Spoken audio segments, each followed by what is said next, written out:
Giants ready to be introduced to this crowd. They are packed in, hoping that their Giants can continue their march and get into the playoffs, and they will with a win today.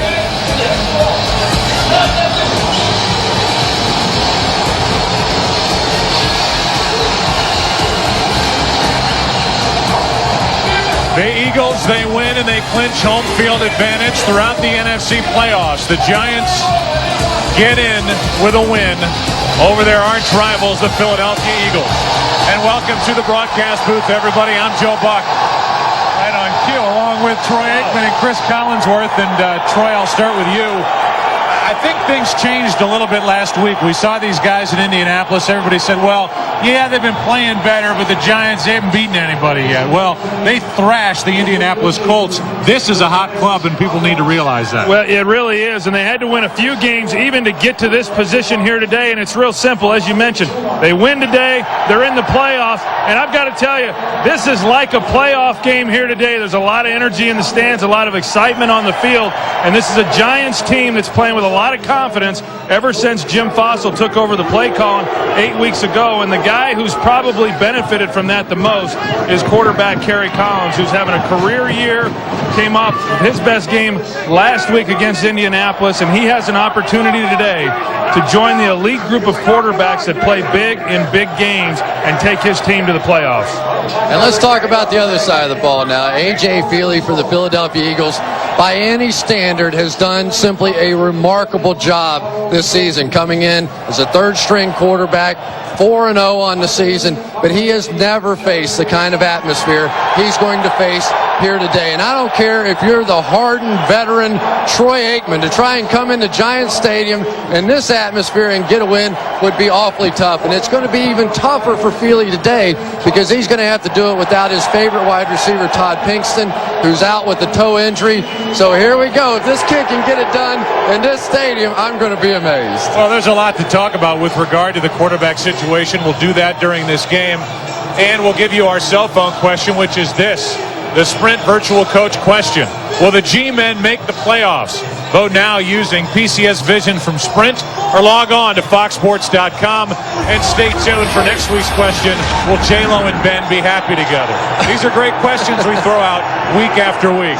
We get ready in what is indeed a playoff atmosphere, and you can go through history and look at this rivalry and realize why one generation after another of Giants fans, of Eagles fans have grown up not liking one another. Whether it's the Bednarik hit on Frank Gifford, it's the fumble, the return by Herman Edwards, Randall Cunningham, LT, Jason Sehorn. What's about to happen today? Let's tee it up and get this going next on Fox. Fox Sports welcomes you to the following presentation of the National Football League.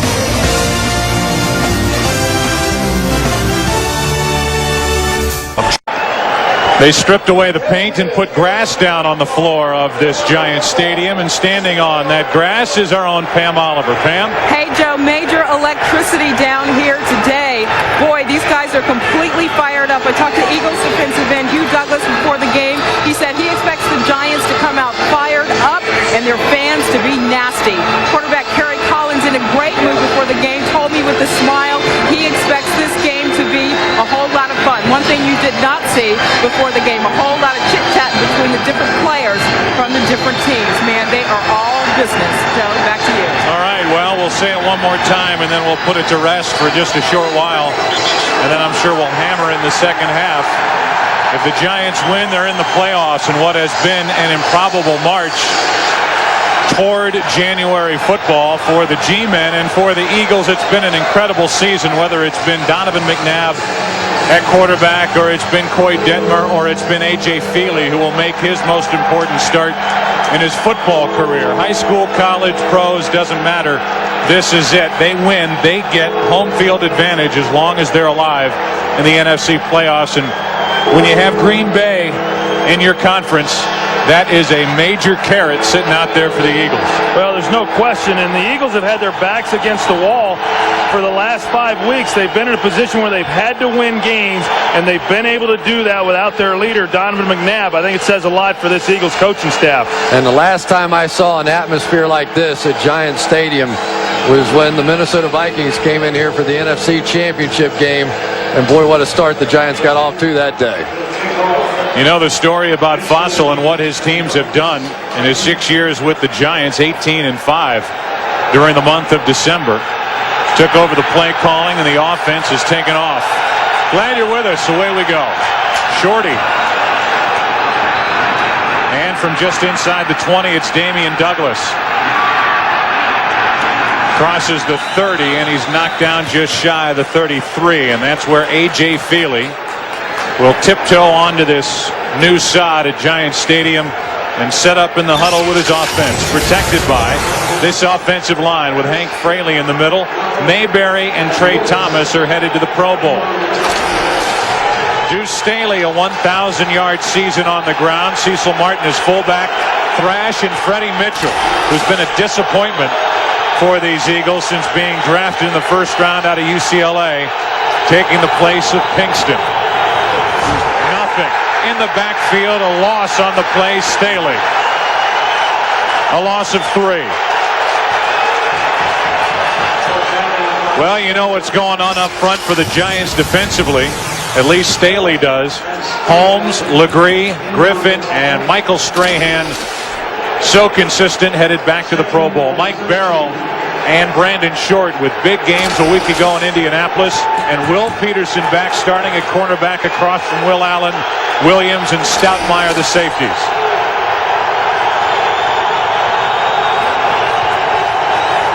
Play action from Feely. Middle of the field, and penalty flags and whistles. The play never happened.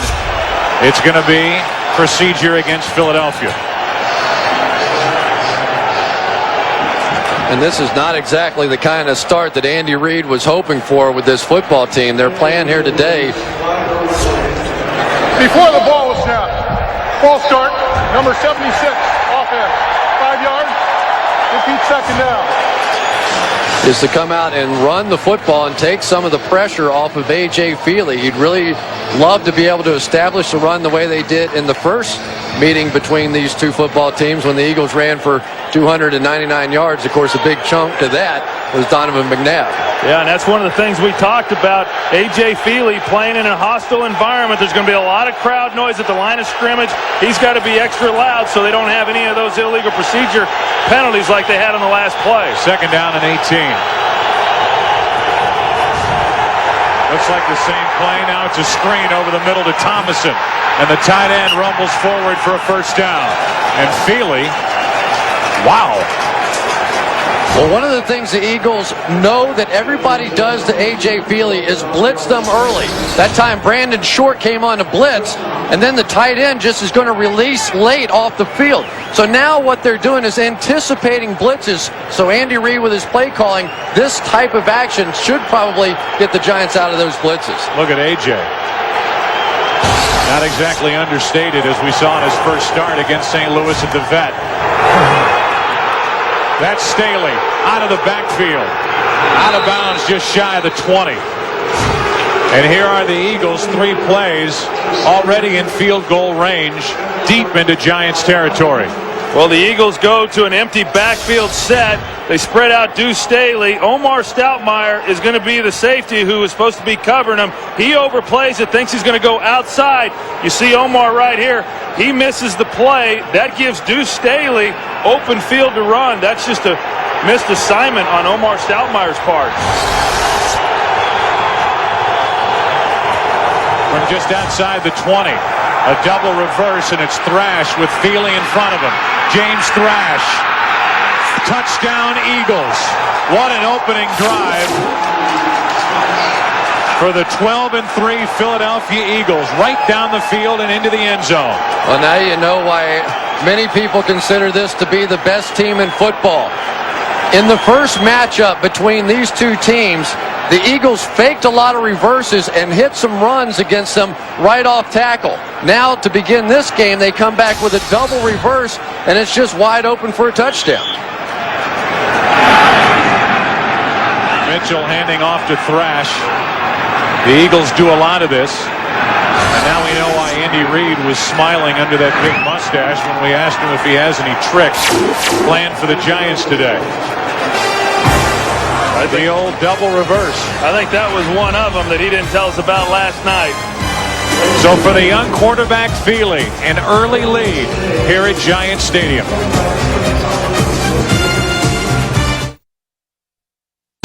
This Fox NFL special is brought to you by Southwest Airlines, proud sponsor of the NFL and official airline of Super Bowl 37. Well, the Eagles couldn't wait to ask us what the condition of the grass was like at Giant Stadium. They were happy to hear that this place had been resodded a couple of weeks ago after the Giants game against Dallas. Who knows what it'll be like tomorrow for the Jets game against Green Bay, but look at what the Eagles did down on that floor as the Giants give up their first quarter points as far as a touchdown is concerned this season. Only a 4-play drive, 3 plays of 20 or more yards. And a penalty flag on the kick as Delvin Joyce takes it, gets to the 30, and that's it, but we'll check the flag. Back in the area of an offside on the kick.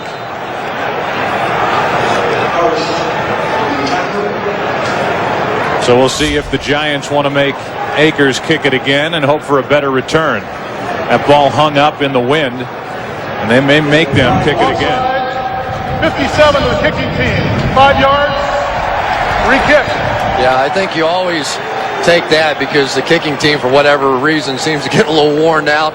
Whenever they come running down the field the second time, you have a chance for a big play.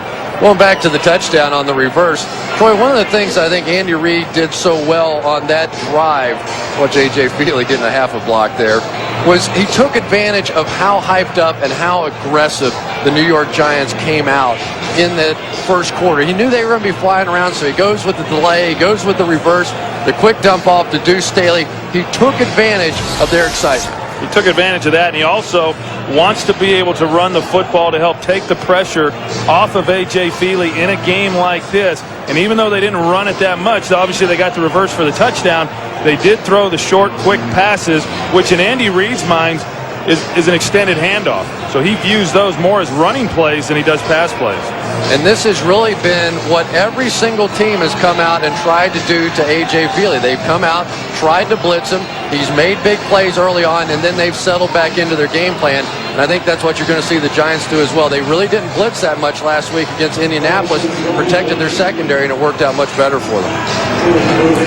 So after the offside penalty, it'll be Akers kicking away now from his 25.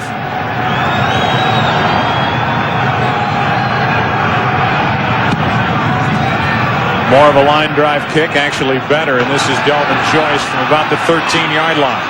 The better field position as Joyce makes a move and gets out near the 48. And it's David Akers who not only made the tackle, but gets up holding his shoulder and his left arm, was injured on the play to bring down Delvin Joyce. Well, we talked about it going into the kick. For whatever reason, when kickoff teams have to cover a second kick, inevitably you see big plays come out here.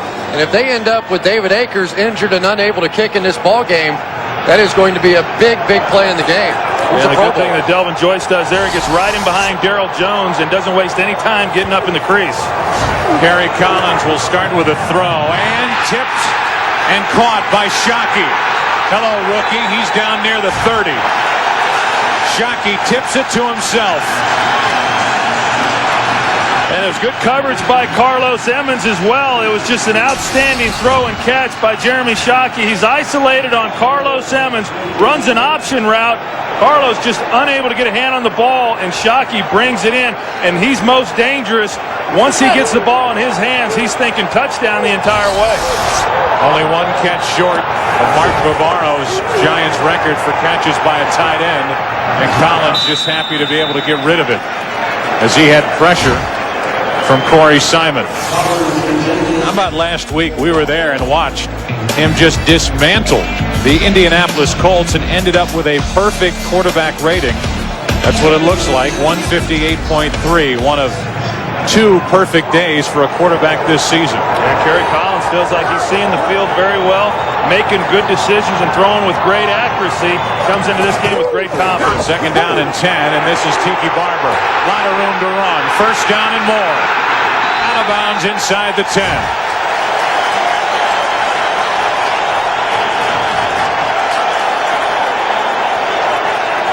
Rich Seibert, their left guard, is going to pull on this play, and he's not going to have anybody to block. They had a stunt down inside with Brandon Whiting, and there's simply nobody there. And Tiki Barber able to turn the corner and use his speed. Yeah, it's always nice when the pulling offensive lineman, the first guy he comes in contact with is safety Michael Lewis. You know it's going to be a big game. And right now, both of these teams just going up and down the field, mixing in run and pass. 22 yards for Barber. 1st and goal. Tiki again. Same side. Got 2.5. Let's look at the offense for the Giants. The offensive line, as we talked about a week ago, is much better than anyone expected, including the quarterback Kerry Collins. And it's Bober in the middle. The backs and receivers, Tiki Barber over 1,000 yards on the season. Amani Toomer over 1,000 yards on the season. He's done it 4 consecutive years. Shockey is the much heralded tight end. 2nd and goal. Shockey tipped it and it's picked off. Michael Lewis. Shockey got a hand on it, put it up in the air, and Michael Lewis comes down with his 1st interception. Well, they come right back with Jeremy Shockey running the option route and then a pump move off of it. And he makes the release, but there's 2 guys there covering him. Kerry Collins tries forcing one in there. Bad decision on his part. Interception, Michael Lewis. Philly with the ball and a 7-point lead.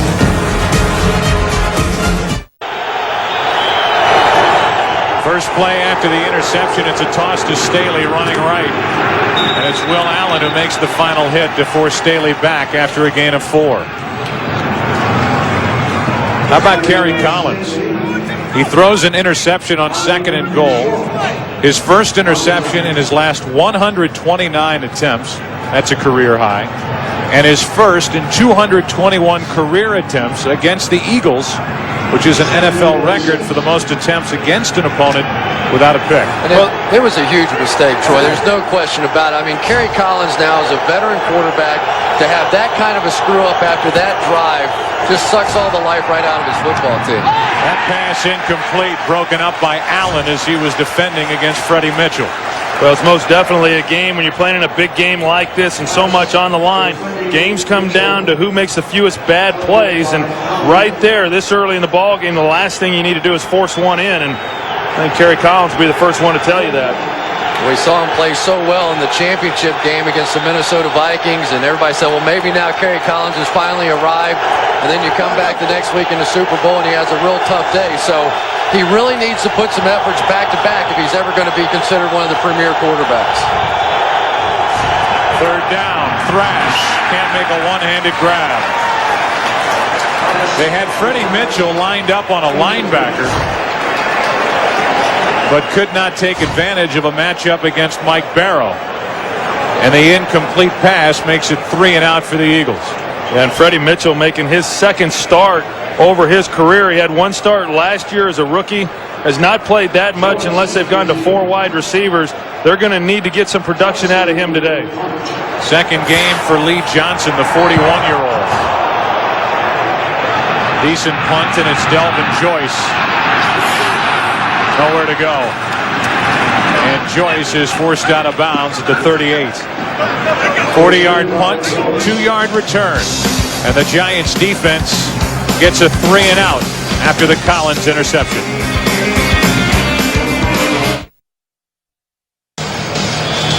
The Eagles' hope is that in a couple of weeks when their playoffs begin, Donovan McNabb is ready to go. In the meantime, A.J. Feely is playing, and he and the Eagles have a 7-point first quarter lead. Starting from their own 38, play action from Collins, and over the middle, it's Tiki Barber, who is ripped down immediately by Sean Barber, and a gain of 4. Let's look at the defense for Philadelphia. They have a Pro Bowler up front, and his name is Hugh Douglas. The linebackers, Levon Kirkland, the big guy in the middle. His weight is the great unknown. And the defensive backs, Dawkins, Lewis, Vincent, Taylor. 3 of the 4 headed to the Pro Bowl. The others, the rookie Lewis, taking the place of Blaine Bishop, who's still out with a bad groin. Tiki Barber. Obviously, the Giants like running right today against the Eagles. They've done it so far in this first quarter without testing the other side. A gain of 3 and a third down coming up for New York. Everybody talks about this Eagles defense, and with Jim Johnson, their defensive coordinator, people think they just blitz all the time, and yet really what we've seen this year out of them is that they're much more satisfied just staying with that 4-man rush and playing some coverage back there. It's been a different sort of style for Jim Johnson this year. Third down and 3.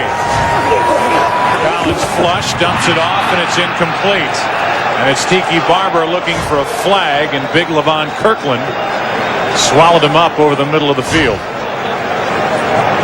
Levon Kirkland certainly not known for his cover skills. You see him, number 93, right here in the middle. He's going to be taking Tiki Barber on. Normally they're going to put Sean Barber on him, but the big man, Levon Kirkland, does a nice job. He didn't have a chance. He had double coverage, the official and Levon Kirkland. Matt Allen back for his first punt. Ryan Mitchell, one of the best ever, waiting deep. Beautiful punt. Mitchell lets it go over his head, and it trickles into the end zone. So A.J. Feely back to work. Eagles up by 7 here at the Meadowlands.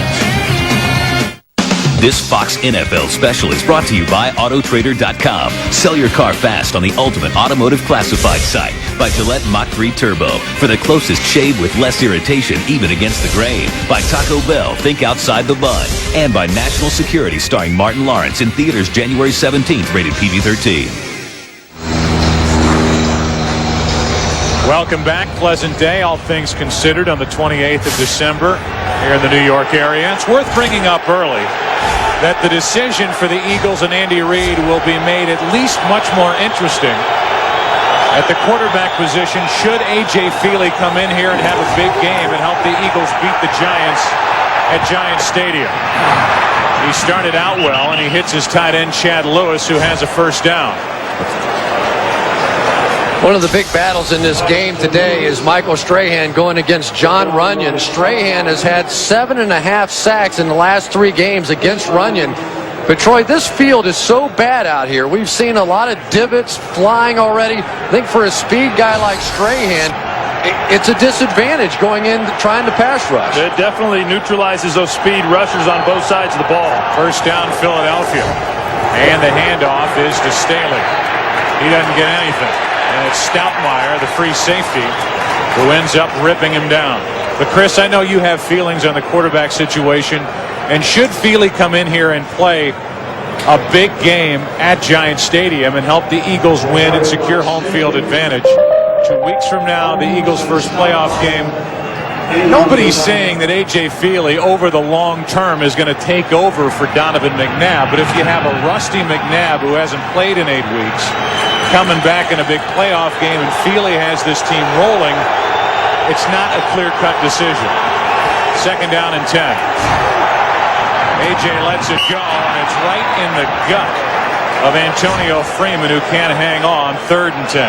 And I think you have to take that a step further as well, because if McNabb doesn't have his mobility, is he really and truly the best quarterback for this football team? Because it's just a pure passer. Boyd Detmer, A.J. Feely, probably about in the same category as Donovan McNabb. And Andy Reid really let us know last night that the decision has not been made as to what they're going to do. It depends on how McNabb is. Well, I think that'll play itself out at the end of this ball game. Third down and 10. This is Dorsey Levens. And Dorsey is brought down shy of a first down by 2 yards. Omar Stoutmeyer up to make the tackle. That's a great example right there by Andy Reid. wanted to take some of that pressure off of A.J. Feely. 3rd and long on the road, come back, hand the ball off, punt the ball, and live to play another down. And this Giants defense really has a bit of an advantage without McNabb in the game, because typically whenever McNabb plays, they had to play a spy. So it's almost like they've got an additional guy on the defensive side because they don't have to spy Feely. No penalty flag, and that's of the Giants' interest, as it was 4th down and a couple. This is Delvin Joyce. Little Delvin Joyce. Penalty flag on this return, and Joyce is brought down as he crossed the 30. But a penalty flag, and it looks like this will cost New York some yards. Ron Blum is our referee today. And it's against the Giants.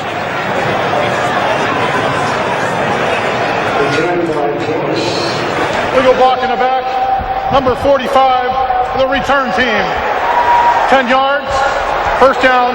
Timeout. So the ball is placed at the 15. That's where the Giants set up as they trail by 7. Again, a win today, and they're in the playoffs.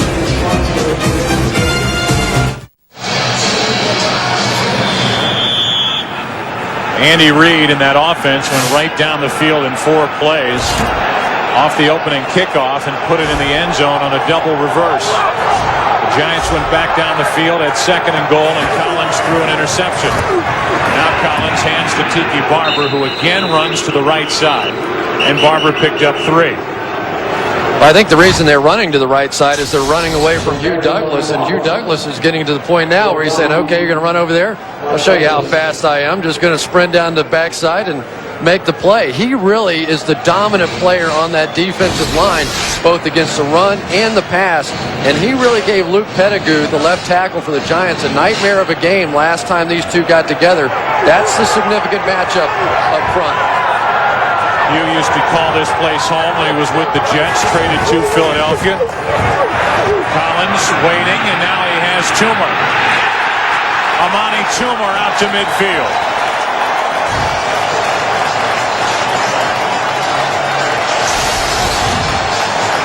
Really great patience by Kerry Collins, letting the play develop. Amani Toomer on your left side of the screen. Goes by Bobby Taylor, and Kerry Collins does a great job of being patient and fitting the ball in the hole prior to the safety getting over the top, Brian Dawkins. And one of the problems that Bobby Taylor has as a corner, he's 6'3", he's a big guy, doesn't have exceptionally quick feet for those double moves. Patience for a quarterback equals good offensive line play. And again, it's Tiki Barber trying a cutback after starting out to the right, and a loss of 1 on the play. You know, the footing is horrible out there, Troy. The footing is bad. You talked about how they resodded it a couple of weeks ago. I was down on the field prior to the game. It is very loose, and as you can see right there, these guys with cleats that are trying to push off, they're just not getting any kind of footing. And on that last play, you see Tiki Barber running to the right like he did a couple plays earlier where Hugh Douglas ran him down. I don't think you can run laterally against this defense. You've got to run right at people. 2nd down and 11. Trying to set up a screen. Barber couldn't get open, so Collins pulls it down and runs. And a gain of 1 on the play, and that's rare, as Collins this season has run it 39 times for negative 10 yards now after that 1-yard gain. Yeah, he's not going to dazzle anybody with his mobility, that's for sure, but yet he can be effective enough right there to get something out of nothing. And yeah, I don't know that we can say enough about this Giants offensive line and the job that they've done. And so far early in this game, they've not given up a lot of pressure to Kerry Collins, and this is an Eagles defensive front that comes into this game having been on a real roll, getting to the opposing quarterbacks for sacks. Number 2 defense, as Collins can't handle the snap out of the shotgun, able to fall on top of it, and it's time for New York to punt. And the Giants really have been able to move the football against this top-notch Philadelphia Eagles defense, but they just keep making mistake after mistake after mistake. And to be perfectly frank about it, it's been Kerry Collins. You'd think that coming off of the game that he had last week, he'd be full of confidence, but the huge interception in the end zone and a big play on 3rd down there.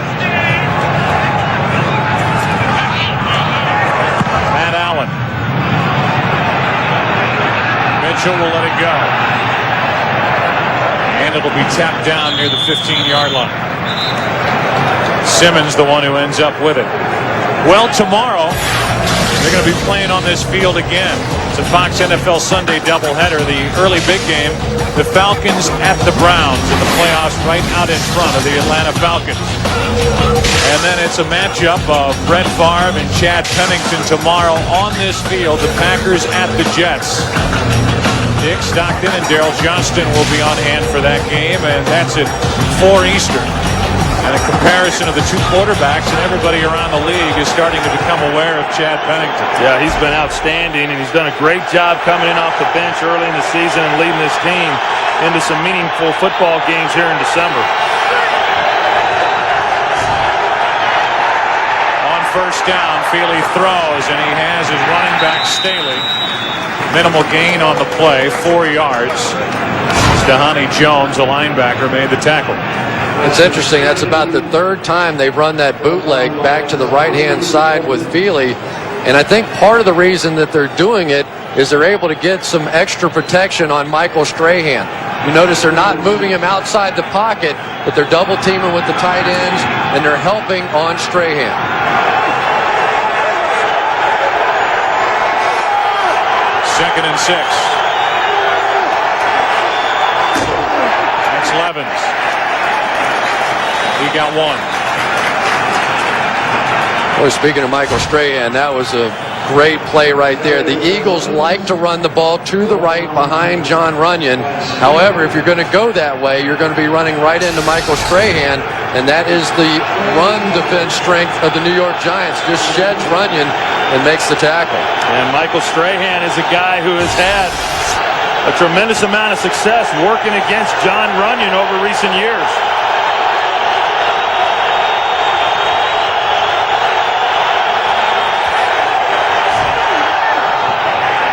Fourth down.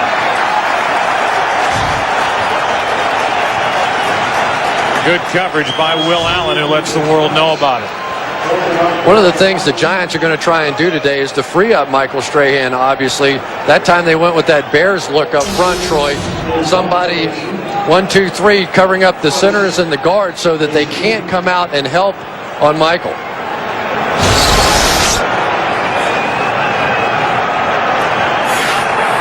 Another Lee Johnson experience for the Eagles. Beautiful punt. Delvin Joyce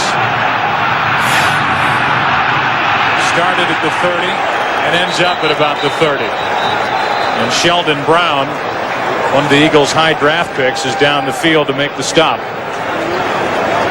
So 1:03 remaining in the first quarter, and the Giants get it back, trailing by 7. And here comes a confidence moment for the New York Giants. They've made mistakes throughout the course of this first quarter. Maybe they're a little nervous, a little jittery with all that's on the line here today, but now they need to get something pieced together and build a little confidence. This is an offense that's been tremendous. 110 points the last 3 games. To put that in perspective, their first 7 games, they only had 89 points. What they've done the first 3 times they've handled the football. This is Tiki Barber, who gets out to the 33. Couple of the miscues so far. The early interception in the hands of Michael Lewis on 2nd and goal. And then on 3rd and long, Kerry Collins pulled away too quickly out of the shotgun. Yeah, and the big one is the interception, obviously, down there, not being able to come away with points. This is a defense that you're not going to consistently move the ball down the field on. You've got to get points when you have the chance. 2nd and 8, and Stackhouse. And the fullback is wrestled out of bounds at the 36 by Carlos Evans. Charles Stackhouse is a good receiving fullback. He's average at best, I would say, as a blocking fullback. A young guy still trying to learn his way around the league. Caught a touchdown last week. But he is a guy coming out of the backfield, is a weapon.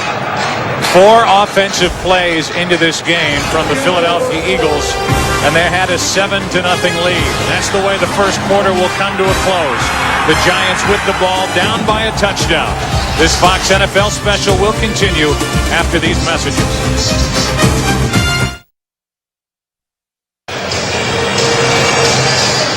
A.J. Feely talking with Donovan McNabb. Feely will tell you the guy who's humped him the most is Coy Detmer. 3rd down and 3. Opening seconds of the second quarter. Out of the backfield for a first down, it's Barber.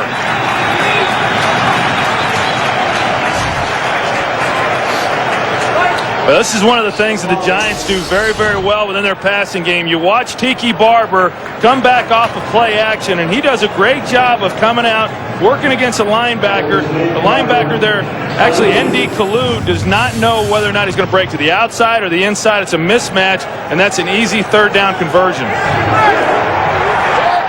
yards for Barber on that play, and a first down for the Giants.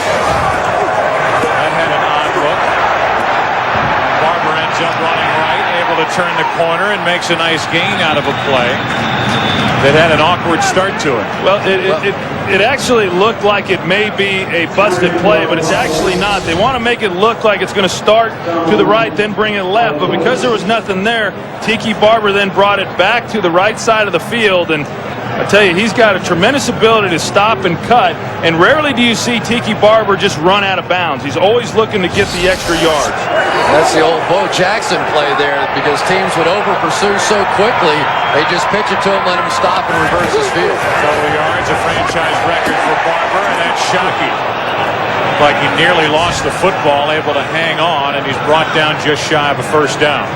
And Jeremy Shockey coming off a huge game last week, 7 receptions, over 100 yards.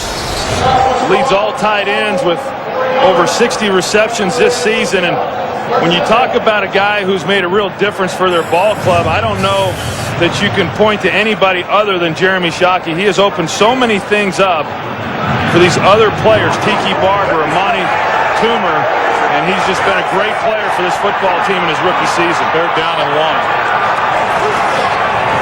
Barber tripped up from behind. Sean Barber the first to get there. Emmons was there to help. That'll bring up a 4th down. That'll bring on the punt team for the Giants. And again, they're trying to run that stretch play out to the left side, and 3rd and short yardage. I'd like to see him go a little bit more straight at this defense. Sean Barber working in between the offensive line, able to pursue it and make the tackle. 9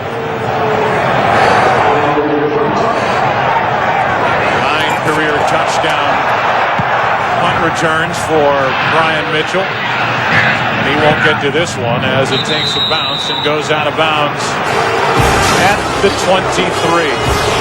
Crowd getting on this Giants team a bit. They trail by 7. This Fox NFL special is brought to you by Miller Lite. Life is best told at a place called Miller Time. By Lexus, introducing the V8-powered GX. A new kind of adventure begins. By Computer Associates, the software that manages e-business. And by Visa, it's everywhere NFL fans want to be. This is the 30th anniversary of that perfect season for the 1972 Miami Dolphins, and I would imagine a lot of football fans in my generation are aware that Earl Morrall took the Dolphins through the better part of that season, taking the place of the injured Bob Greasy in Week 5. As A.J. Feely hands to Deuce Staley, Staley gets up to the 26-yard line. The interesting thing about that is the Dolphins and Shula had picked up Morrall the earlier spring for about $100, and Greasy went down in the 5th game. Morrall took them all the way through the first playoff game, and it wasn't until the AFC Championship game against Terry Bradshaw's Steelers that Greasy came off the bench to take over for Morrall, who was on a short leash. It's A.J. Feely at the controls with Donovan McNabb and Coy Detmer watching from the sidelines on 2nd down and 7, and Feely fires complete. That's a first down for Philadelphia as Freddie Mitchell gets up after making the catch. And Freddie Mitchell, he does not lack in confidence. He's not gotten to play much this season, as we talked about, but he's still a guy who very much believes in his abilities. Looking forward to the opportunity of starting in this game today and showing what he could do. Makes a nice play there, and we saw a graphic a little bit earlier about the Eagles only being down for 9 minutes in a game since Donovan going down with injury. That was early in the game against Seattle. It's much easier to play quarterback when you're playing with a lead than it is when you're playing from behind. Staley with a throw back to Feely. And Feely just covers up. So more trickery from the Eagles.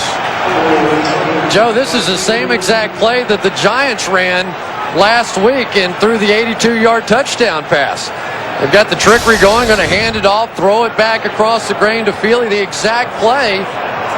And there was a bit of an opening coming across the field, and Feely just can't get his hands on the ball. Maybe the first sign of nerves out of that young man. And Andy Reid is known for his trick plays. He likes them. They're a basic part of his offense, and he's going to keep running them. Second down and 17. After that loss of 7 and over the middle, Staley can't make the catch. Just thinking about last week in Indianapolis as you watch the play develop with Barber throwing it back to Collins, this is the way the play's supposed to look. Toomer said, I didn't think the play would work because our defense in practice always sees this play coming, and they did on that last play, even with A.J. Feely not making the reception from Staley. Well, outside of A.J. Feely not catching the football on that play, let me tell you another reason why it worked last week. They were doing it in a dome. It's a little bit harder to do in these conditions here at the Meadowlands. Third down and 17.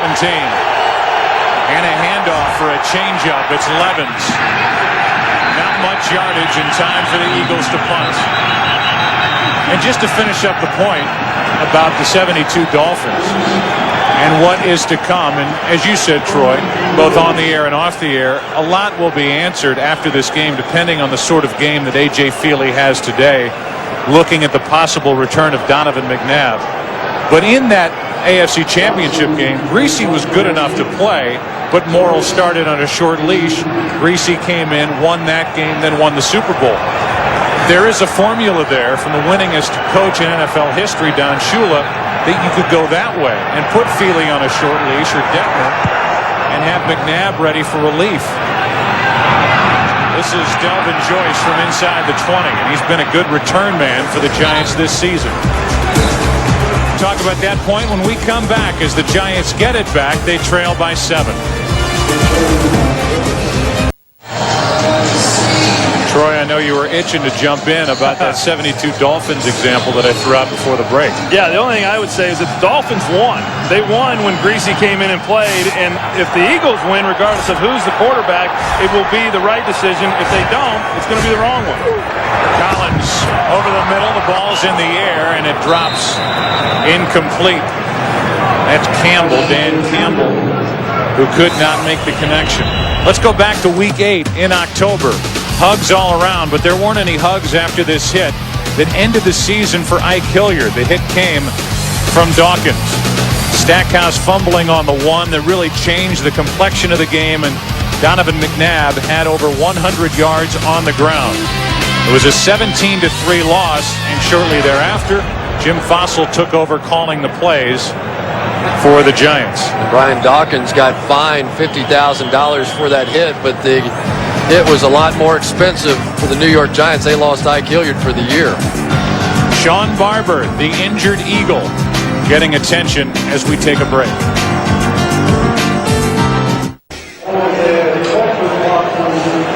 Well, good to see Barber get up and be able to walk off the field after an awkward hit on Campbell.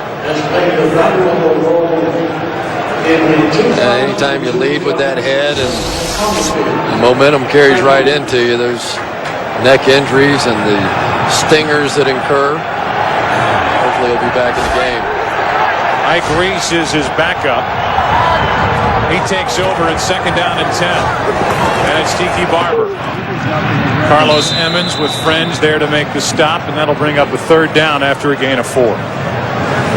One of the things about this Giants offense that they've had a lot of success lately with is playing with their 3 stars, Amani Toomer and Tiki Barber and Jeremy Shockey, sort of like Phil Jackson with that triangle offense with the Lakers. Just keep getting the ball in their hands. So far we've seen throws to Dan Campbell, to Charles Stackhouse. That's not what has gotten this team to where it is today. That's not the reason they've been scoring so many points. Third down and 6, and the Eagles show blitz. Don't come. Collins has Barber. First down.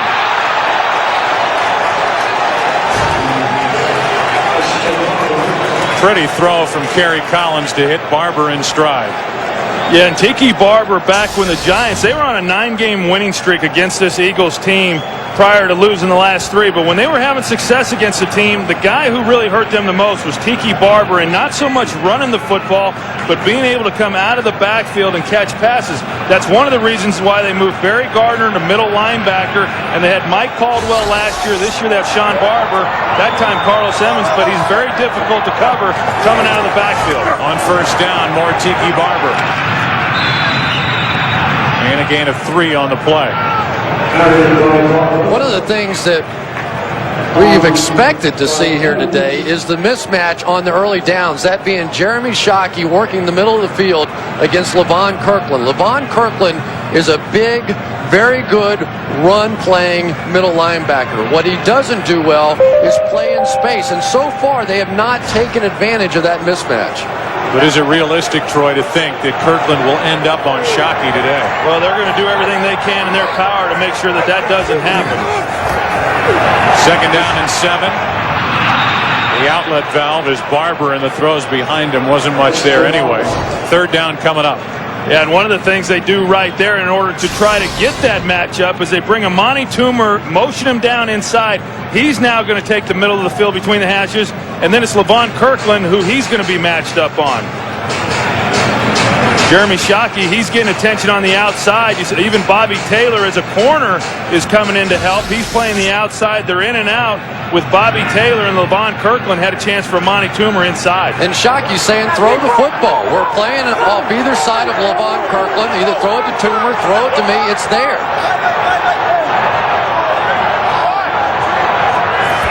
Third down and 7, blitz. They picked up Emmons, and the throw is caught by Toomer. A Pro Bowl snub for Amani Toomer. A huge game a week ago, and a big catch on third down there. Well, the offensive line does a great job of picking up the blitz. It's one of the few times today that the Eagles have sold out with the blitz off the slot. Kerry Collins makes room for the throw.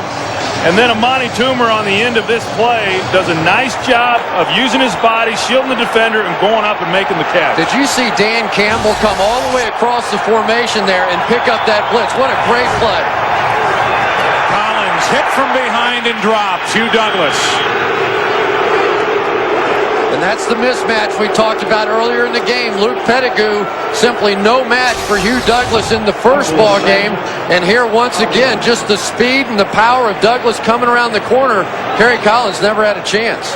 And that's Hugh Douglas's 6th sack in the last 5 ball games, and really has just done an outstanding job. In fact, that whole defensive front has done a good job of getting pressure on the quarterback and just use pure strength and speed to get by Luke Pettigrew on that play. And I think the speed is something that Pettigrew can handle. I think it's the strength that's really been the problem in playing against Hugh Douglas. Play clock was down to 3 seconds, so Kerry Collins spends the first time out of this first half. 6:12 left.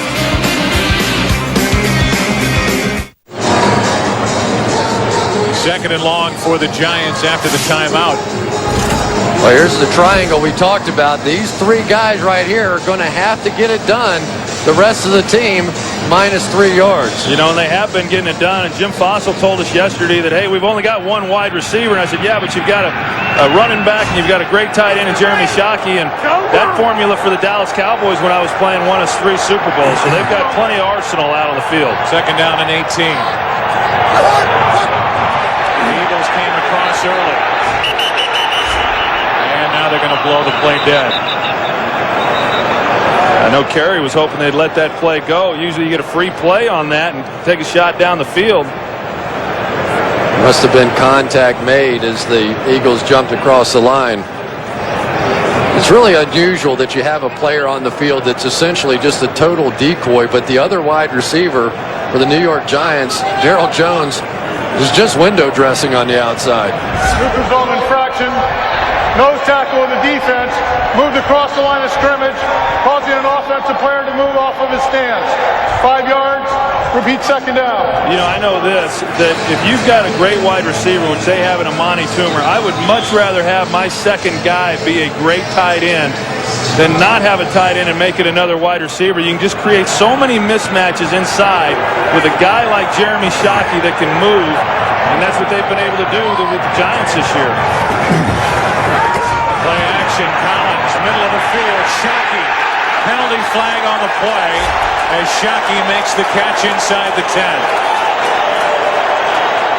Hugh Douglas is slow in getting up. Simon is still down on a knee, and we'll check the marker. It's against Philadelphia. Well, Corey Simon was the first, as soon as he hit the ground, to turn around and signal that he was being held. Number 98 defense. The penalties decline. First down. But how good is Jeremy Shockey, Troy? He's out there working against a Pro Bowl cornerback in Troy Vincent. This guy has wide receiver ability. Well, that's exactly right, and that's another reason why I would prefer a great tight end, and he just gives you so many options lining up as he did there in the tight end position, but they're also able to move him around, and as you see there, he just sent a Giants record held previously by Mark Bavaro. That's pretty good company. A very different tight end than Mark Bavaro was. First down and goal. And that's Barber getting half a yard. I think Mattis on the stop. Excuse me, Joe. One of the things with Jeremy Shockey that I think more than even his physical talent is the attitude that he's brought to this offense. Just the ability to run over defenders, as we saw in that Colts game last weekend. Safety David Gibson.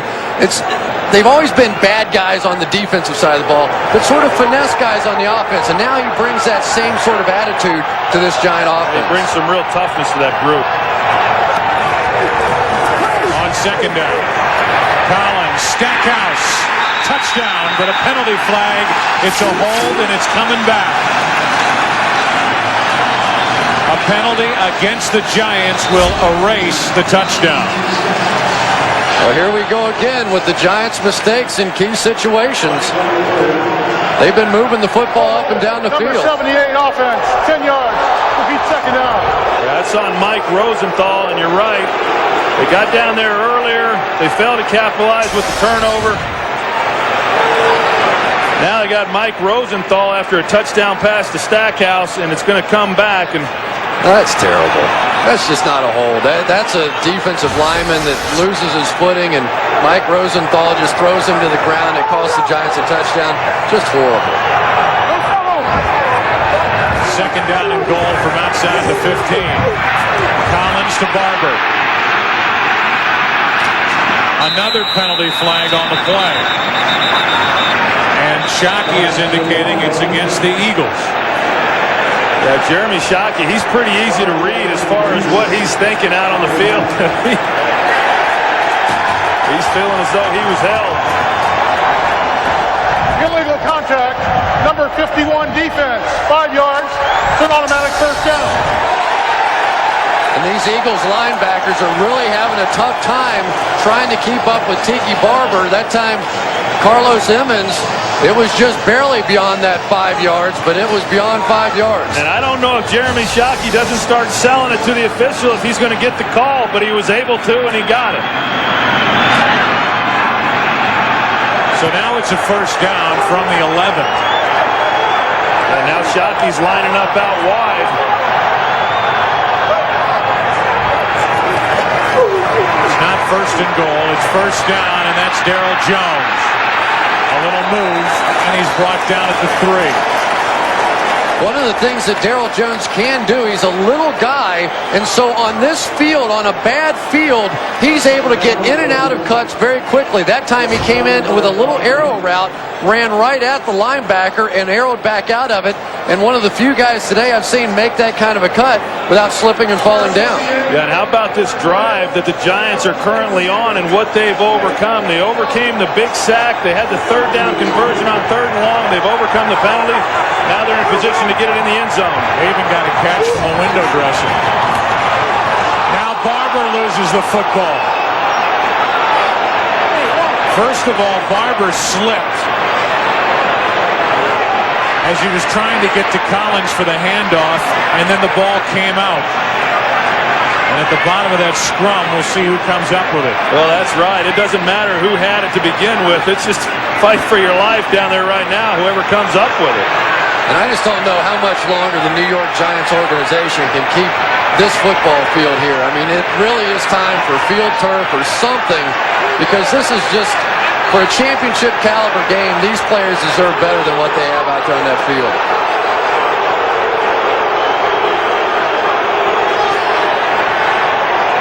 Well, each side saying they have it. And they're still pulling bodies off the pile. Kirkland was the one who got his hand in there and stripped it.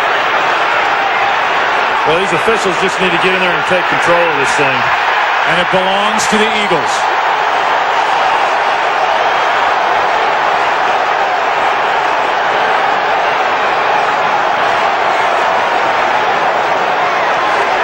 So another red zone turnover for the Giants.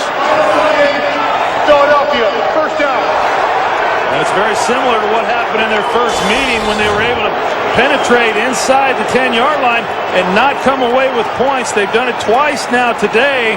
Turnovers on each occasion.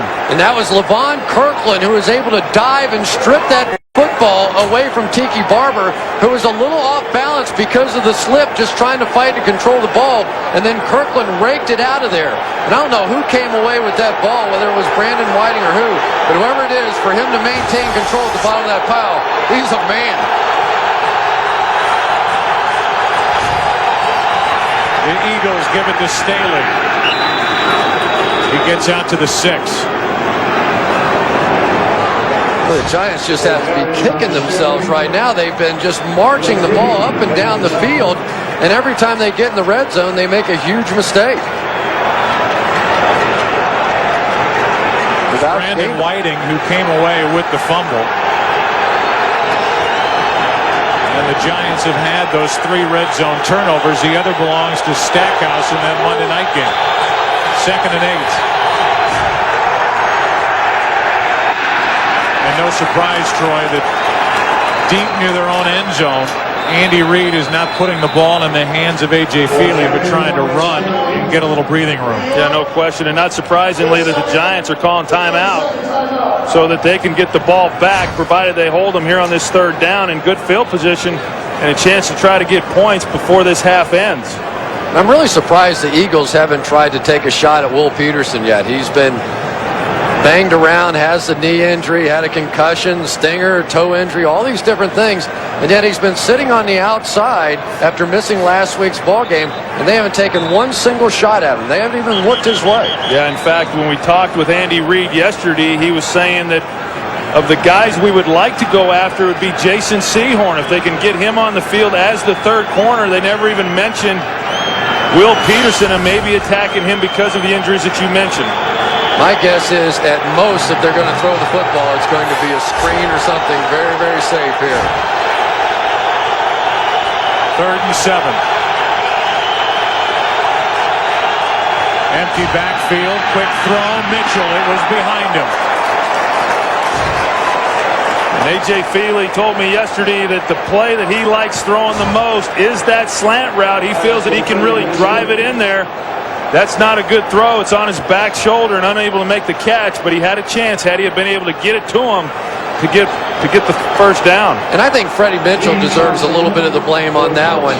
Coming out of the cut, you don't have to go flying out of that cut. There was an opening right there. Just make it easy on your quarterback. Get your body big, make the catch. Probably a reason why he hasn't played much this year. Punting with the wind is Lee Johnson. Delvin Joyce. Nothing on the return, but good field position nonetheless after the short punt by Johnson. Only 33 yards. The ball will be placed at the 44.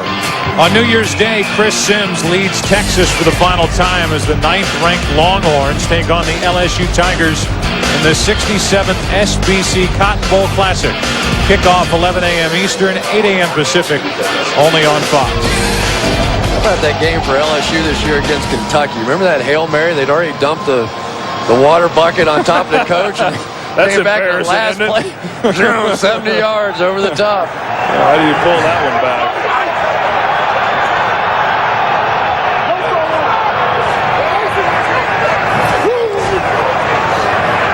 Trying to set up a screen to Shockey. Wow. And it is well played by Emmons, who's been shadowing Shockey all day. Well, and that's the screen that the Giants ran last week against Indianapolis. Got the ball in Shockey's hands and let him run. And when he ran over that safety, but Carlos Emmons, he closes hard on this one, gets by the blockers, is able to make a play. Luke Pettigrew, he's too fast for him. Boy, was that some play by Emmons. Really an underrated player on this defense. Never gets a whole lot of credit. And the 2-minute warning hits.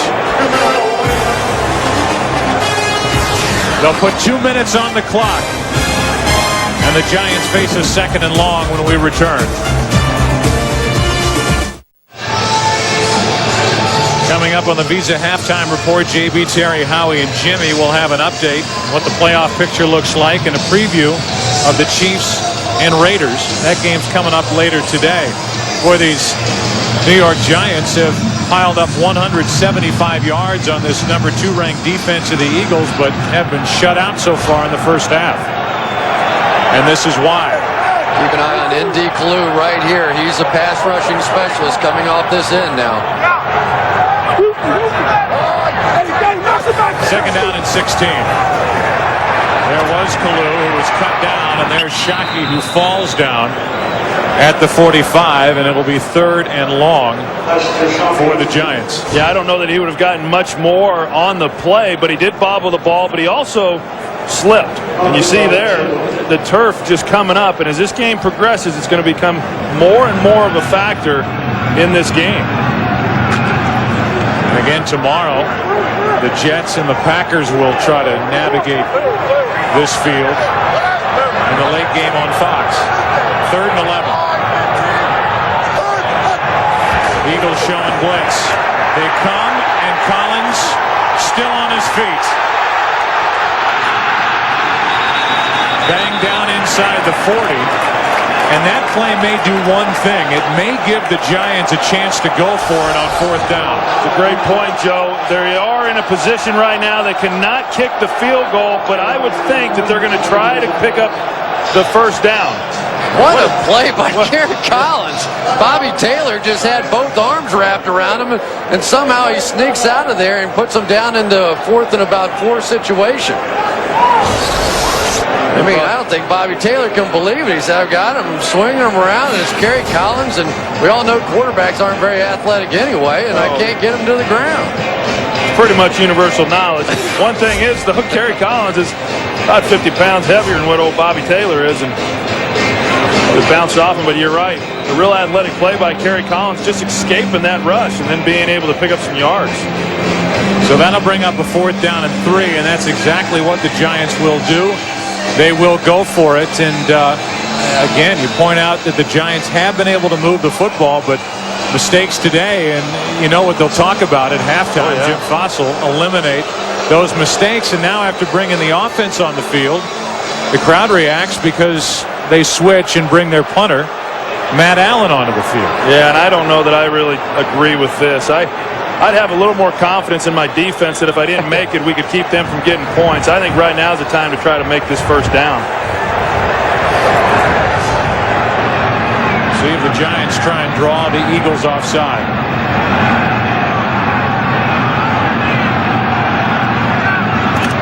They tried, they didn't bite.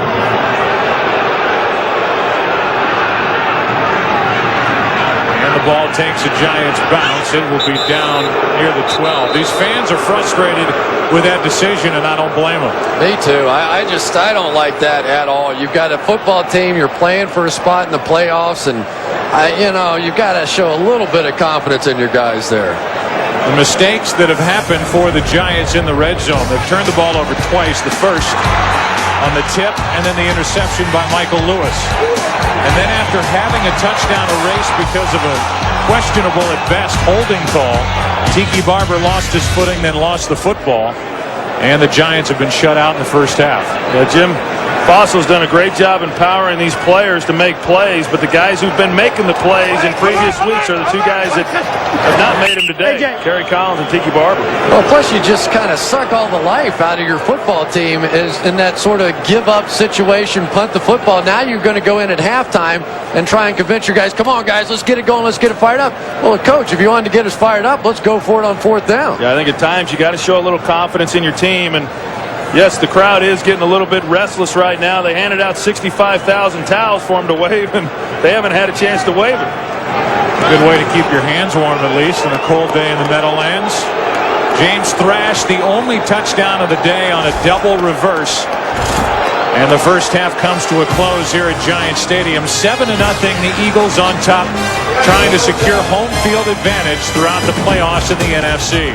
The Giants trying to win to get in the playoffs. Stay tuned for the Visa halftime. JB, Terry, Howie, and Jimmy.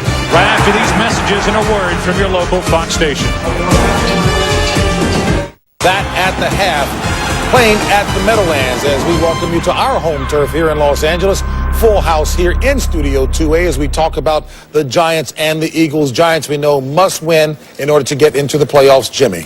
Well, Jeremy Shockey is a factor in this ball game, and I know they're behind, but he's going to be a factor the second half. Very rarely do you find an athlete like this. He's got the size, the strength. They try to get physical with him coming off the line of scrimmage. He shows the athletic ability to make the catch, then run over a few tacklers, and then on top of that, he shows that University of Miami enthusiasm. You know, he is an outstanding. He's the only rookie to make the Pro Bowl this year, and he shows the athletic ability of going against Troy Vincent. Troy Vincent's a Pro Bowl defensive back, and yet Shockey's able to beat him, taking the ball to the 6-yard line. You know, very unique athlete, and he is a factor in this game. Well, they've killed themselves, Jimmy. I mean, in 55 red zone trips this year, the New York Giants turned the ball over once going into this game. They've turned it over twice now, forced the ball into Shockey and then the Tiki Barber fumble. This offensive line under Jim McNally has done a great job in this football game. With the exception of Pettigrew's breakdown on Hugh Douglas, they've picked up the blitz really well. Bober has done a nice job at center. He's the guy that runs that offensive line.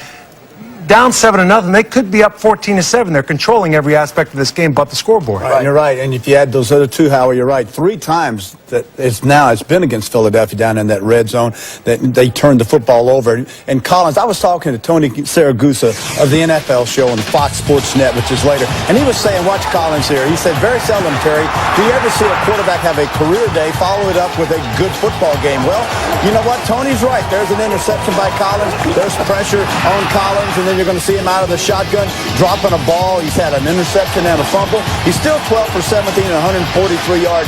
Got to pick up the play in the second half. Got to score. And last week against the Cowboys, this Eagles defense 0 for 12 third down conversions were the Cowboys. Today, Giants 3 for 7. Not bad. Even with these miscues, though, they're only down 7 points. Exactly. And so, to me, if as a coach, if I'd go in at halftime and we had played our worst game, and we were only down 7-0, I would feel good. I'd say, hey, we'll come back out second half. We'll play our game, and we'll win this one. Rookie Jeremy Shockey, now the Giants tight end receptions leader with 67 receptions, surpassing Mark Bavaro. Okay, folks, on the AFC side of the house, the playoff scenario, a convoluted one. We know that Oakland, Tennessee, and Pittsburgh are in. 9 teams vying for the 3 remaining playoff spots. 1 team fighting for a playoff spot will be playing later today. That'll be Kansas City in Oakland. And as our own Jillian Barbary mentioned, there will be a lot of weather to contend with there. Rain, wind gusts up to 30 miles per hour. Besides the wind gust, the number 1 factor, not having Priest Holmes in this game. So Trent Green, the number 3 rated passer in the AFC, he's going to have to throw it every down. Now, on top of that, you look on the Oakland side, they're second in the AFC with rushing the passer with 42 sacks. Rod Coleman's got 11 sacks. I see a long day for Kansas City trying to throw the ball in this kind of weather. Well, that kind of weather, and who out of these 2 teams without Priest Holmes, who accounted for almost 200 yards, the majority of that on 2 big screen plays versus Oakland in the first game, 2 of the best offensive lines in football. I think the Raiders have the ability to run the ball, something Kansas City without Priest Holmes do not have. Right. They'll have to go to 2 tight ends like they did last week, Kansas City, that is. Omar Easy is the new starting fullback. Mike Cloud is the starting running back. And you say they can't throw the football, Kansas City, Jimmy, but who throws it more than Oakland? No one in the National Football League. Oakland can run the football. That's right. That's they right. They can run the football. And Oakland will play better defense than Kansas City. Yeah. All right, so as we wrap up the first half here, keep in mind, as they said, the Giants are controlling the action statistically, except on a scoreboard where they trail 7-0. Reason, 2 turnovers in the red zone. One right here, Tiki Barber having the ball knocked loose by LaVon Kirkland. Keep in mind, Giants must win to get into the postseason. Back with more after this. The first touchdown is the only touchdown of the day. So far, after a half, 7-0. The double reverse, James Thrash, the rushing touchdown. Hello, everybody. I'm James Thrash. And then the touchdown that wasn't. Negated on the hold on Rosenthal. We thought a bad call. So did Rosenthal. Frustrating first half for the Giants here at the Meadowlands.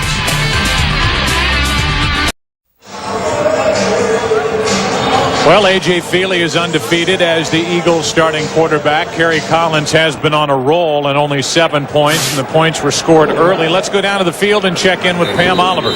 Okay, Joe, even though the field is terrible, Andy Reid is not blaming that for their problems in the passing game. He said our receivers have just plain had too many drops, and they have to do a better job in the second half. One other interesting note, Eagles linebacker Carlos Emmons has warned his teammates to look out for Jeremy Shockey. He says he feels like Shockey is trying to bait them into some penalties. Jim Fossil obviously upset about those turnovers in the red zone. He says those mistakes have really cost us. He feels that they can get the running game going and protect their quarterback. They'll be all right in the second half. Back to you. All right, Pam. Well, Shockey was actually flagged for a little bit of that extracurricular stuff in the Monday night game. I'll ask the dumb question, what do you expect to see in the second half? I expect to see a lot of the same. I think what the Giants are doing is working. They've just got to hang on to the football and can't turn it over when they get down inside the red zone. I really think they have to change a little bit. They have to come back and work the middle of the field.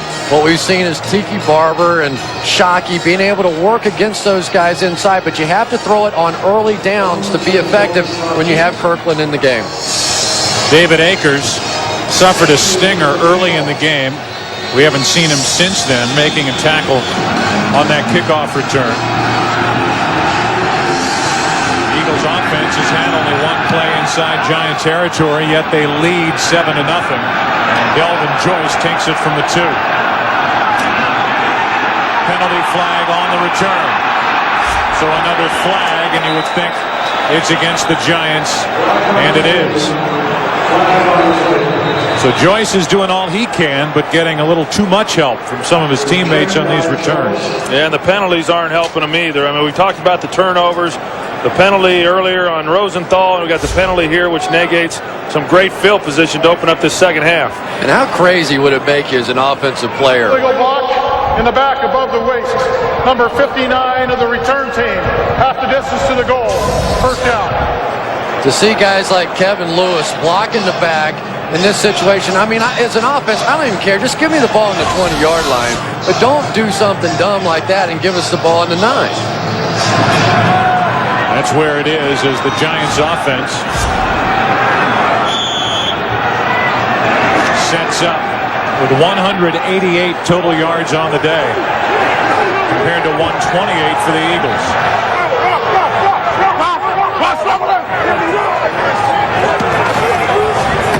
Start with a run, and it's Tiki Barber trying to run it up the gut, and he gets out to the 11, a gain of 2. Let's look at some of the other stats from the first half. Rushing yardage, passing yardage, total yards. However, the turnovers have been killers for the Giants.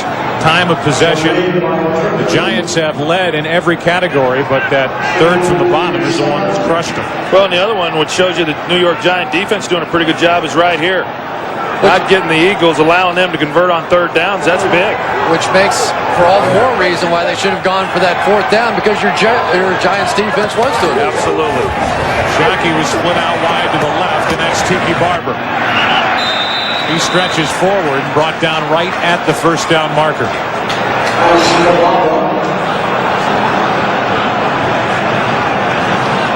We'll see where they place it. We're going to have a measurement. Well, they're going to come out and measure, and if they have not gotten the first down on this play, one of the problems with this Giants offense, they've done a lot of good things over recent weeks. One area where they have really struggled is third and short.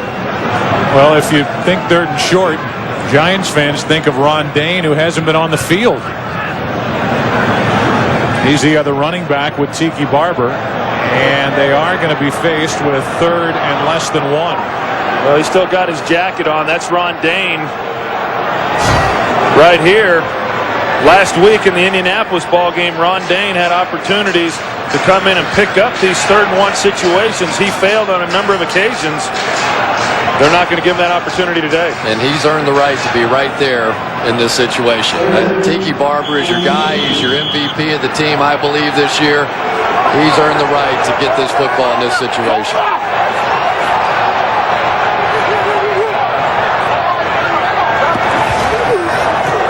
It is Barber, and it is a first down. Well, he got the first down because of the second effort there. At initial contact, he was not yet across the line for the first down, and it goes back again. They want to run that wide stretch play, and when the line defensively is moving laterally, it does not create a lot of holes when the defenders are staying in their gaps. Makes it very tough. Great effort by Tiki Barber to pick up that first down.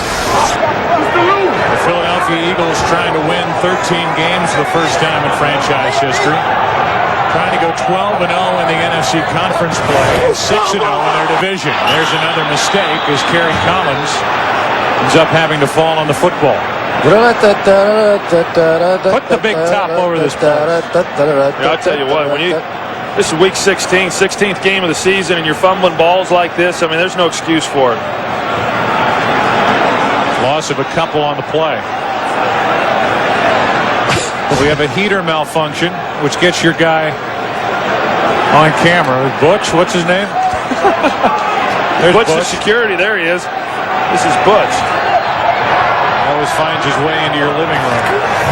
2nd down and 11. That's Shockey. The football comes out, but they're blowing the play dead. And Shockey is brought down right at the first down marker. He got 12. There it is. That's what we've been waiting to see all day. Shockey working inside on Levon Kirkland. Just simply too quick. There's no way Kirkland can get out of his break to cover a guy like Jeremy Shockey in that situation. They need to come back to it, come back to it, come back to it. And the way that they force Shockey on Levon Kirkland is, as you see, they run Dan Campbell into the flat. That pulls Carlos Emmons off of coverage on Shockey and gives him one-on-one on Kirkland. 6 catches for Jeremy as Tiki Barber has some room to run. Brought down at the 41 with another first down. Well, once again, the New York Giants between the 20s tearing them up. Yeah, they've really done a great job all day just marching it up and down the field against a tremendous defense in Philadelphia. Their problem is they just keep making the mistakes down in the red zone. Yeah, if it was a 60-yard field, they'd be scoring a lot of points today.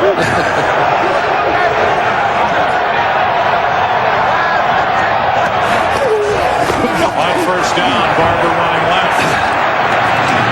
The ball comes out, and the Philadelphia Eagles have recovered the football. Another turnover for the Giants, and this one happens at midfield. Well, it was right in front of the New York Giants bench. Jim Fossil right there to look at it. Philadelphia, timeout. So they're going to have a chance to see whether or not they want to challenge this call. It's ruled a fumble. It's Michael Lewis, who already has an interception, forcing the fumble. And the Eagles have it in midfield, up 7. This Fox NFL special is brought to you by Volkswagen. On the road of life, there are passengers and there are drivers.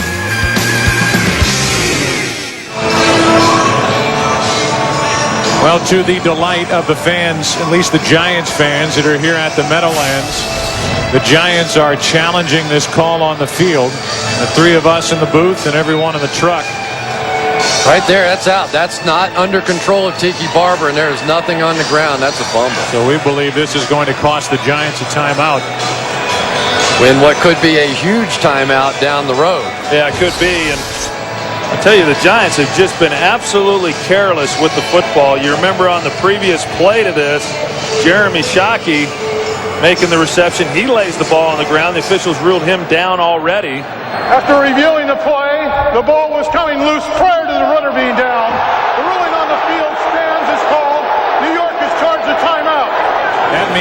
6 quarters of play, the Giants offense against the Eagles this season has scored 3 points, lost 3 fumbles, thrown an interception, and been sacked twice. And so far for Andy Reid, this game going precisely how he hoped it would. He has not had to put the ball in the hands of his young quarterback, Feely. He's able to rely on his defense, and because of the Giants' miscues, it's just been too easy for Andy Reid and the Eagles here today. Feely at this point in his career may not be able to throw a game on his back and win it for you, but he doesn't make many mistakes. He threw 2 interceptions a week ago at Dallas as he floats one out for Thrash, and it's incomplete. And that's the ball that A.J. Feely, I believe, throws as well as any that he does throw, and James Thrash had an opportunity to make that catch. But you're right, when you talk about A.J. Feely and what he's done while he's been the quarterback, last week was the first game that he had multiple interceptions, and that's quite a feat for a young quarterback playing in these games. The game moves so much faster than anything you're accustomed to, yet he's been able to maintain his poise and be efficient. There the Eagles throwing at Will Peterson on that play, and now Thrash makes his first catch of the day. Brought down a couple yards shy of a first down by Peterson. 3rd down coming up for the Eagles. I'm not real sure how Thrash missed that last ball. It looked like it just sort of went right through his hands, but now finally the Philadelphia Eagles, they look like they went in at halftime, and maybe some of the wide receivers came up to Andy Reid and said, listen, coach, we've got to go look at Will Peterson and take a couple of shots against him. And deep down, Andy Reid likes to throw the football. I think they're starting to get back to some of that philosophy right here in the second half. 3rd and 2, play action from Feely. Middle of the field, caught for a first down. That's Freddie Mitchell.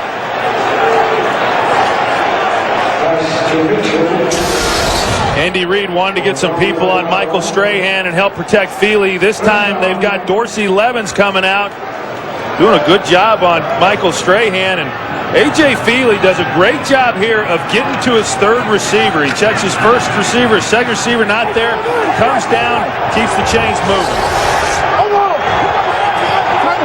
Only the 6th first down of the day for the Eagles.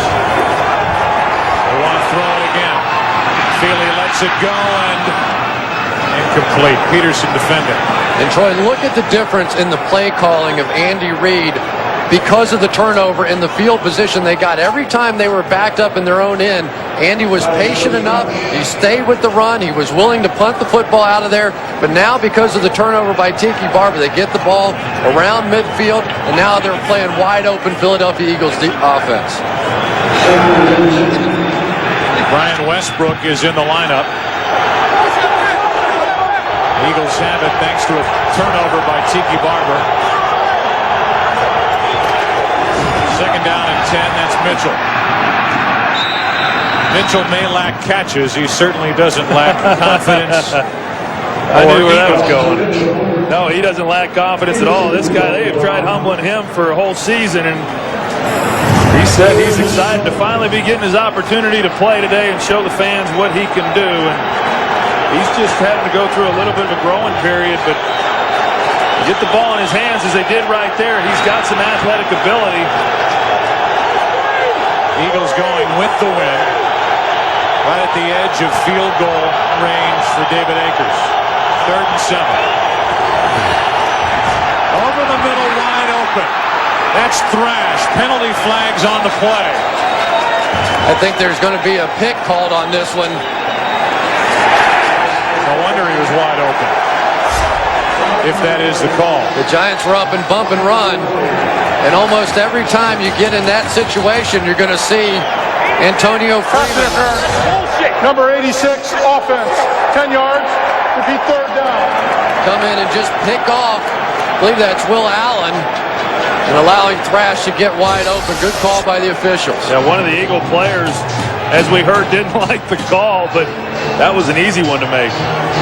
You're okay on that. If Antonio Freeman keeps running as though he's running a route, you can get away with it, but you can't stop and put your arms down as though you're trying to block the guy. Well, the other thing you can do is you can arrow back out of it and just run slower than he's running. 3rd and 17 for A.J. Feely.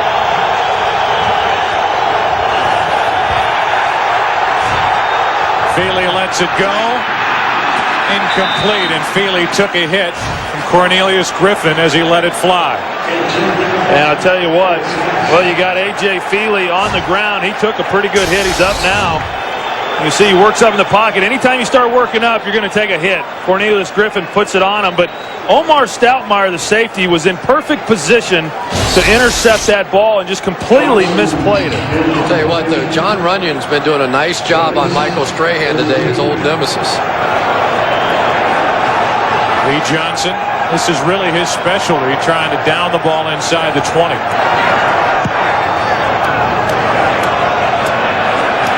Joyce will let it go, and it takes an Eagles bounce. He punts with a Bellata football, and it's tapped down at the 12. That's where the Giants have it, down 7. Tiki Barber, Amani Toomer, Jeremy Shockey all year. He continues today. And they hand it Tiki Barber, who's fumbled twice today. And Barber picked up 5. Sometimes you have to adapt your game plan to the playing conditions. And right now, because of the field and the lack of the pass rush, there's only been 1 sack in the ball game on either side. You really need to begin to focus on what you can do best. And I think right now that's throwing the football if you're the New York Giants, because the Eagles aren't getting there with the pressure. Curtis Martin and Brett Favre are watching this game, wondering what the footing will be like tomorrow. Over the middle. There's a throw across the middle, Cris, and it's Shockey for a first down. Those two guys, Tiki Barber and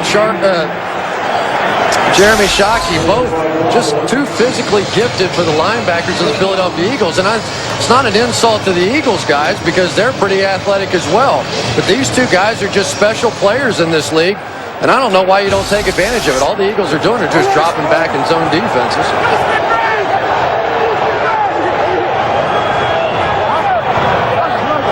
Plenty of time on the play clock.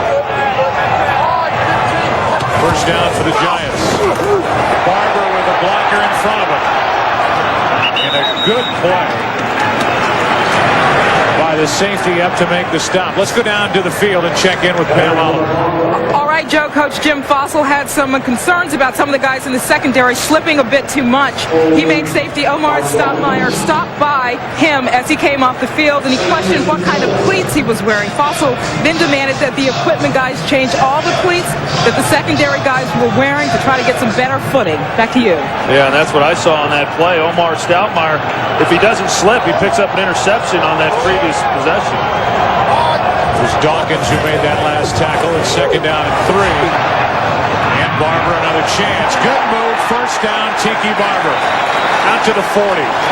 And Tiki Barber is the one guy that we haven't seen slipping out there. Sometimes, and we were talking about it earlier with Darryl Jones, those smaller, lighter guys don't tend to dig up the turf the way the big guys do. Yeah, and how about here? Kerry Collins, the pocket is collapsing around him.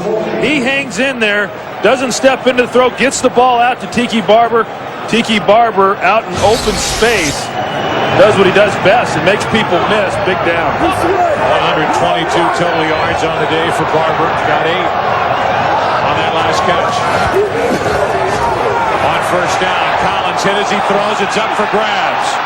And playing defense was Amani Toomer. That's a great job by Amani Toomer. That ball comes straight up in the air. There are 3 Eagle defenders down there to make the interception. Amani goes up, plays basically volleyball. Just field injured. And it's Tiki Barber.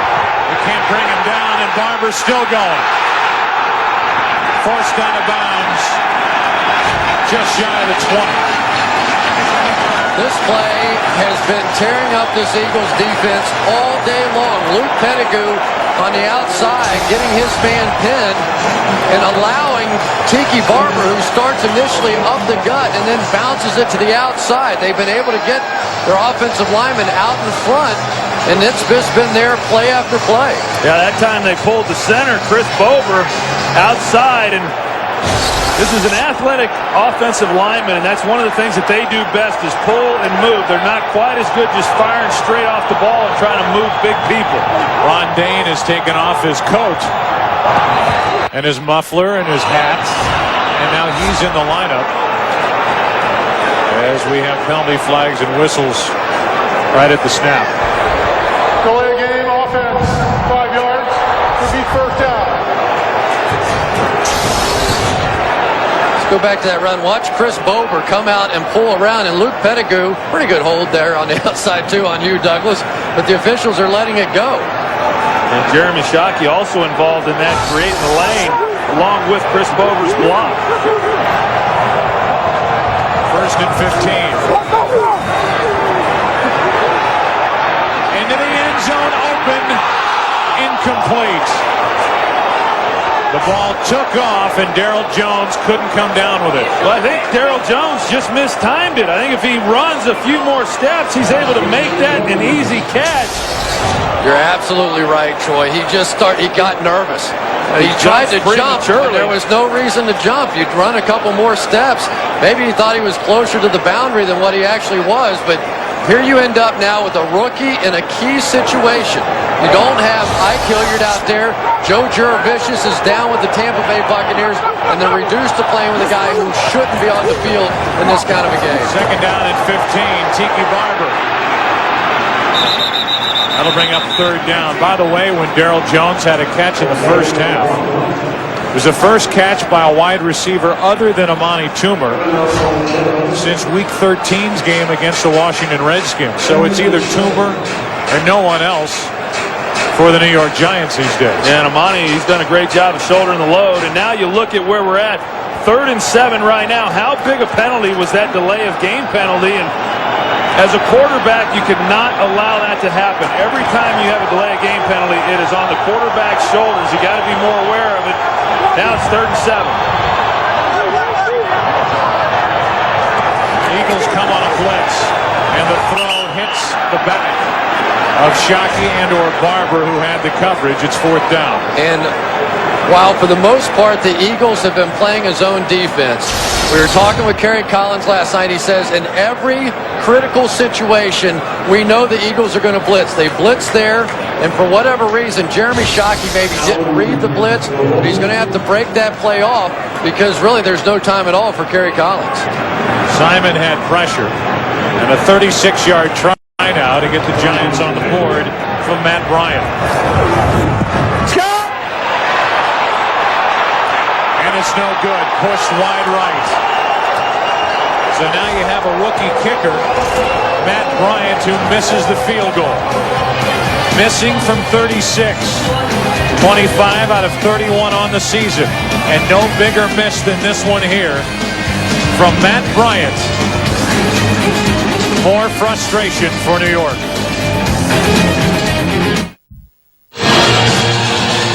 The Giants have over twice the total yards of the Eagles, 304 to be exact. No points. 36-yard try missed, and it's still 7-0 Eagles.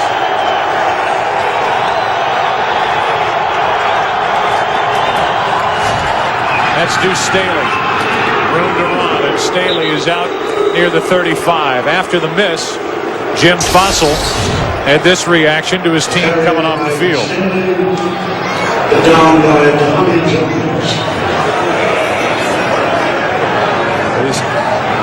In no uncertain terms, telling those guys to get off the field. One of the things the Eagles feel they can do is wear down this Giants defensive line because they don't do a lot of substituting. They feel like if they get them to the 4th quarter, they can just run it down their throat. 2nd down and 1.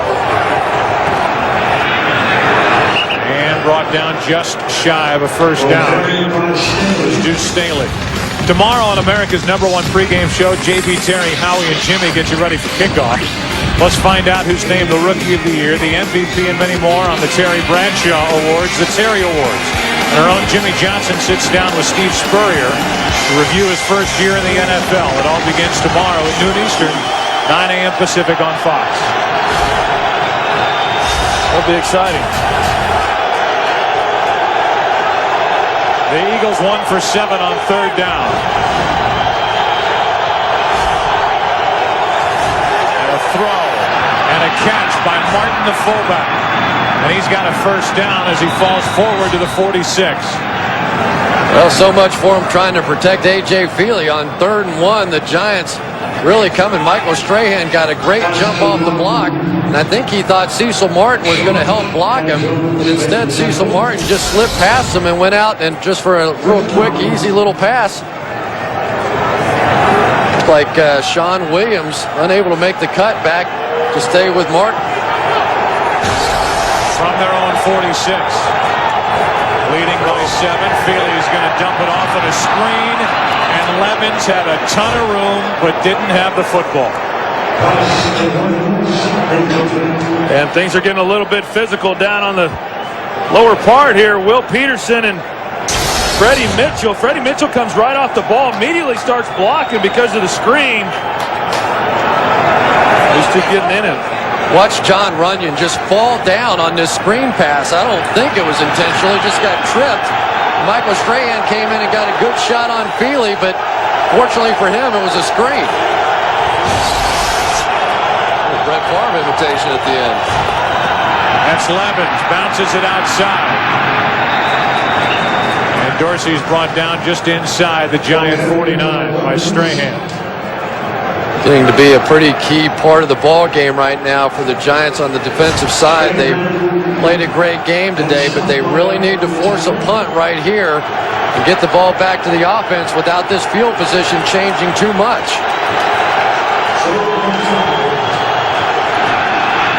Giants have dominated across the board. However, there are 3 turnovers to the Eagles' 0 so far in this game. Feely throws, and he guns it to Freeman. And Freeman is brought down short of a first down. Antonio Freeman didn't get far enough to pick up the first down on that play. And Trey Thomas on the outside got injured on that play. Good job by Jason Sehorn making the sure tackle, but Trey Thomas, the Pro Bowler left tackle, has had the problem with the quad.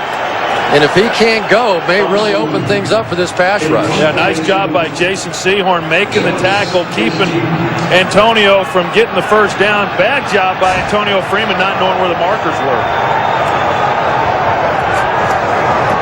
Lee Johnson. Into the end zone. So a chance for the Eagles and Lee Johnson to pin the Giants deep. And it goes into the end zone, and New York has it. Trailing by 7. Back to work. Those Kerry, Collins, and friends. This Fox NFL special is brought to you by Southwest Airlines, proud sponsor of the NFL and official airline of Super Bowl 37, by HP and the new HP Media Center PC, by American Express, make life rewarding, and by Heineken. It's all about the beer. Heineken. The New York Giants have been racking up the yards, but no points. 7-0 Philadelphia. The Giants can still get into the playoffs even if they lose today, provided the Saints lose tomorrow. They host Carolina. They don't want to have help. Catch is made by Campbell, and a short gain on the play. 4 yards on the completion, and that brings us to the close of the 3rd quarter here in East Rutherford, New Jersey, where the Eagles from Philadelphia lead 7-0. This Fox NFL special will continue after a word from your local Fox station.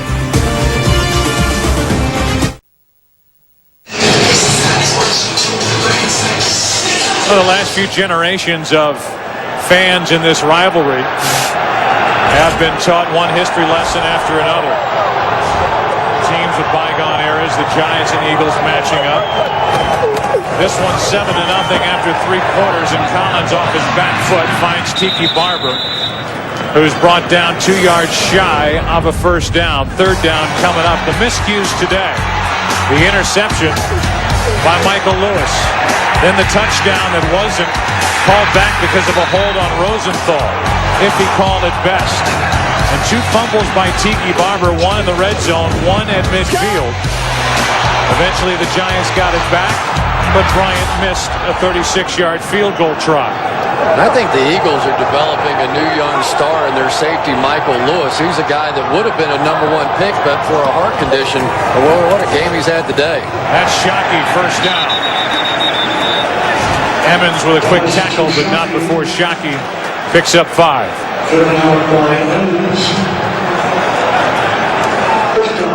Well, Kerry Collins, this is one of those moments. He has been a guy whose career has been up and down, and Carolina took that team to the championship game. Of course, had all the downside that we don't need to rehash again, what happened to him there. Bounced down to New Orleans. But he really wants to establish himself in this league, and this is one of those situations that all falls on him now. On first down, it's a reverse to Shockey. Penalty flag as Shockey throws, and he overthrows Toomer. Penalty flag on the play. And it's a personal foul, a clip against the Giants. Well, I've been saving this play all week, obviously, and they bring it out. They're going to lose 15 personal yards. Foul, clipping, number 78, offense, 15 yards. Repeat first down. They got Rosenthal again. Yeah, they got Rosenthal again on the play, and it was not looking real good from the very start. To get pressure, Brandon Whiting gets pressure, and so that's when Rosenthal comes and clips him in the back. And you're right, Joe. They had been working on this play all week long, thought it would provide them a big play, much like what they ran last week against Indianapolis, and then they lose 15 yards on the play when they had a little something going. So it's first and 25. Collins, Shockey. How did he hang on to the ball after a hit by Lewis? Wow. That's just brilliant. I mean, you have to know how frightening it is running that route against cover 2, running right down the middle, knowing as soon as you're going to touch the football, Michael Lewis is just going to wear you out. The concentration, the focus, that's why I think this guy is the Rookie of the Year. Well, I don't think there's any question right there. Showing his determination to make a play and help this football team. Got 20 yards, second down and 5, and a handoff to Tiki Barber. Penalty flag on the play. Barber brought down across the 39-yard line. The Giants indicate it's against Philadelphia. And it is. And Jeremy Shockey on that last play is spread out wide, and you talk about a guy who is gunned up right now. Number 53. Here he is blocking Bobby Taylor. An automatic first down. That's WWF right there. Hugh Douglas drew the foul for hands to the face. And remember this point in the ball game. The Giants had it first down and 25 after that penalty. The huge catch by Shockey, and now picking up the first down. A huge momentum shift now towards the Giants. Collins to Campbell. Out of bounds at the 49. Gain of 5. Paul Grassmanis getting immediate pressure on Kerry Collins. I don't know if it was Jason Whittle or who it was up front, but just fanned on Grassmanis. Jeremy Shockey, remember, this week had to miss some practice because of flu-like symptoms. Back in the game now. Yeah, that was Grassmanis working against Whittle. Grassmanis, one of those guys, not an overly talented guy, but works hard on each and every play. Had a big game last week against Dallas, too. On second down, Tiki Barber slides down as he gets into Philadelphia territory, a gain of 3. Boy, Luke Pettigrew did a great job that time getting out to the second level. This left side has been the money side right now, with Luke Pettigrew leading the way over here against Hugh Douglas.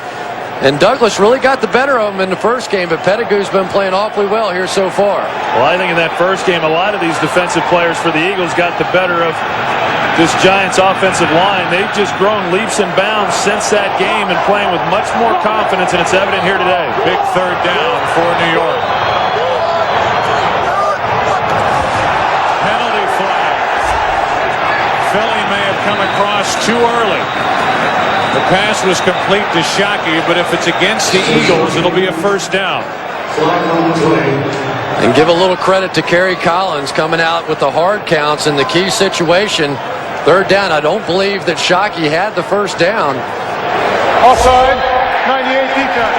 5 yards, the first down.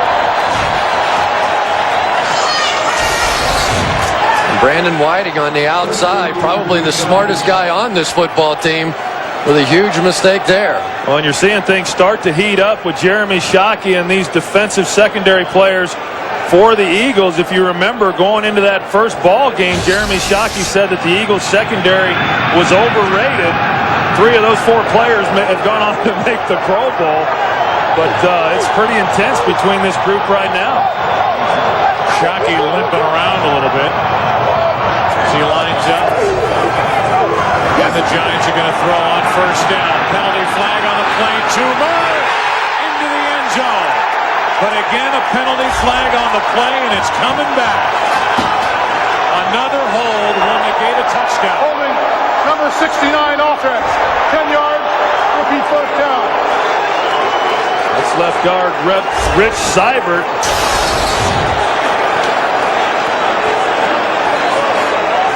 He's working against Darwin Walker. Darwin Walker, well, I didn't see the hold there either. That's 2 calls now on these offensive linemen that I don't know about. And then you got Amani Toomer going to the corner. Kerry makes a great throw up high, but all for naught. It's one of the things we've seen around the league is that they try and get the great receivers up on the safeties. There's absolutely no hold. That is the second touchdown now that these referees have taken away from the New York Giants on horrendous calls. One on Rosenthal. This one on Seibert. And now on first down, setting up a screen to Dane. Well, there will be a lot said behind closed doors and maybe even out in front of microphones about these 2 holding calls that have erased touchdowns for the New York Giants. Yeah, you just hate for a game of this magnitude to come down to some official calls, and unless it's just obvious and you know that that's what's occurred, I don't think you should be throwing flags out there in a game like this. Levon Kirkland is down and getting attention.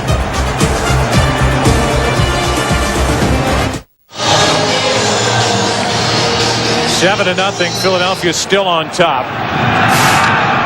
Same score as we had after the Eagles ran 4 offensive plays off the opening kickoff and scored in a double reverse to thrash.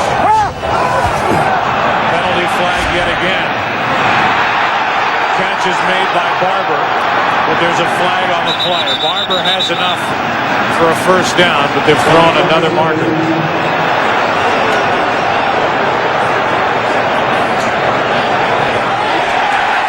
It's against Philadelphia. So that'll be a first down for the Giants after a 19-yard completion to Barber. Legal hands to the face. Number 80, defense. Penalties decline. First down. Well, it can't be 80. Probably 90, Simon.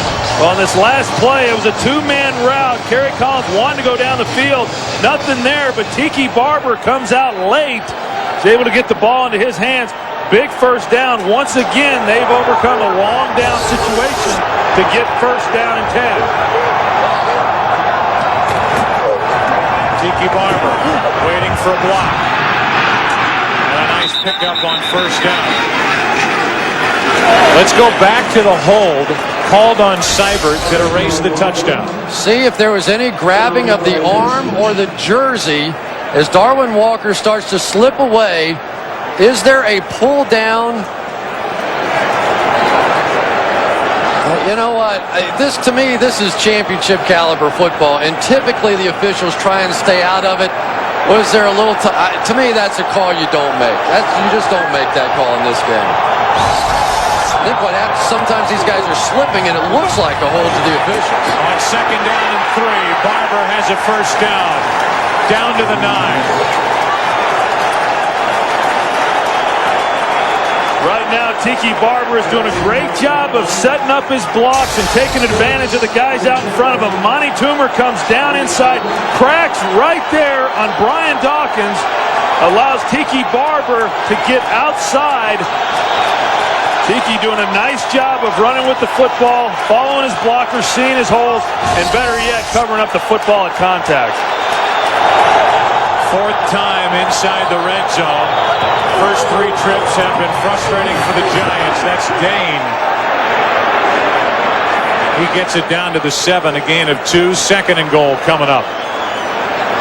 I know Tiki has to be absolutely exhausted in this game, but there's no way that in this moment Ron Dane should be the guy on the football field. I just, Jim Fossil told us last week he just has an uneasy feeling when he looks over and has Tiki Barber on the sidelines standing next to him. There's no bigger point in the game right now. He needs to be on the field. Not only does Fossil feel that way, so do the Giants fans. Blitz. Flipped up for Shockey. He fought for it. Touchdown, rookie. Shockey, amazing.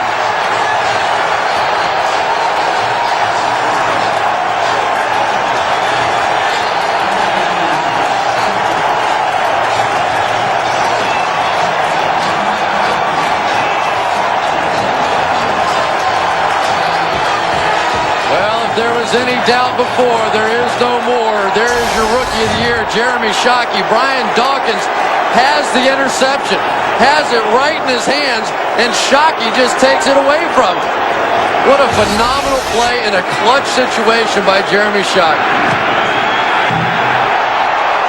The extra point is good as the Giants catch a break. It hit the upright and sneaks through. He made the 20-yard catch on the 1st and 25. He finally gets the Giants into the end zone. Barkin and Dawkins, that's a 22-year-old man. 7-7. This Fox NFL special is brought to you by Chevy Trucks, the most dependable, longest-lasting trucks on the road. By New Campbell's Chunky Roasted Favorites, hearty soups that fill you up right. By Visa, it's everywhere NFL fans want to be. And by Energizer, do you have the bunny inside? What a time for Jeremy Shockey's 2nd touchdown of the season. His first since the 2nd week of this season. And these fans here at Giant Stadium have located their towels. They were sitting on them in the first half. They're not this half. Now a line drive squib kick that's picked up at the 25 and brought out to the 37. Selecta on the return. But after the touchdown, with everybody cheering, you might have missed this sound. Matt Bryant didn't, but he makes the extra point. And this game's tied at 7.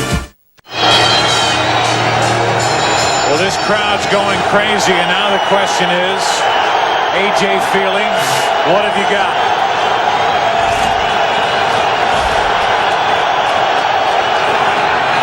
Staley.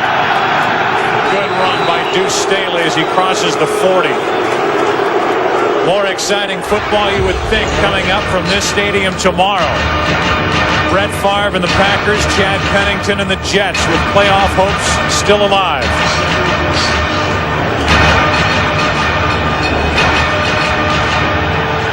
Big weekend at the Meadowlands. Tomorrow, 4:15 Eastern, Green Bay and the Jets.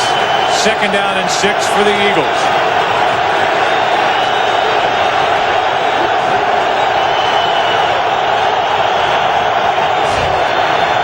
A.J. Feely, what a throw and catch. Thomason. Penalty flag on the play as Thomason has a first down inside the Giant 45. And Brandon Short was just all over Jeff Thomason. The play will stand. And somehow Feely squeezed it in there anyway. Number 53, defense, penalties declined, first down. There's Brandon Short, and watch him. He's just going to go out and grab Thomason, and Thomason's just going to make the catch anyway. Pretty confident throw in this situation, though, by A.J. Feely. Going into the wind are the Eagles with a first down at the Giant 42. Staley is hit and dropped in the backfield. Strahan first there and a loss of 1. And Jermaine Mayberry slipped coming out as he was supposed to kick out Michael Strahan. And once again, the field coming into play. As he pulls out, he slips and falls, and Strahan allows him to go right around the block and make the play. Tell you, we talked about it at the start of this game as to how A.J. Feely would handle things in adverse conditions. This crowd is very loud, very hard to hear what's going on in the field.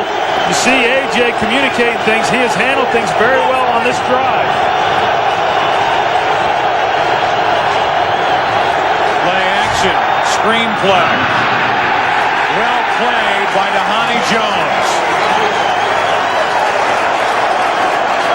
No gain on the play.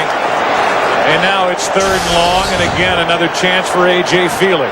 Dhani Jones plays this perfectly. Jermaine Mayberry is going to come out and try to get a block on him. He's not able to, but Dhani Jones goes low and saves a big game. Speaking of big, this is big right here. You can't let these Eagles get in field goal position with David Akers. He's the Pro Bowler. A.J. Feely, what have you got?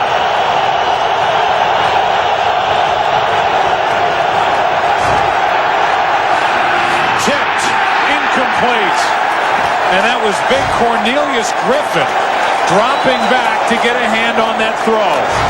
Cornelius Griffin in a zone blitz that time, falling right back under the throwing lanes. And anytime you have a young quarterback, Troy, like A.J. Feely, this is advanced work right here. Griffin's going to drop right back underneath the route and make the play.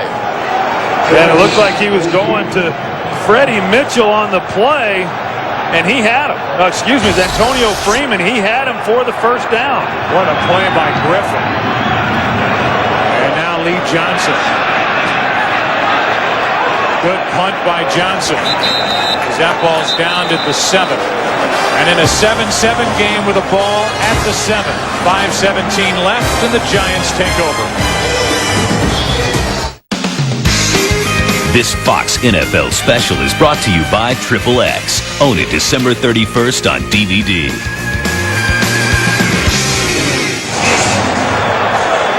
Other than a poor decision on the interception and 2 bad exchanges with the center, Kerry Collins has had a big day.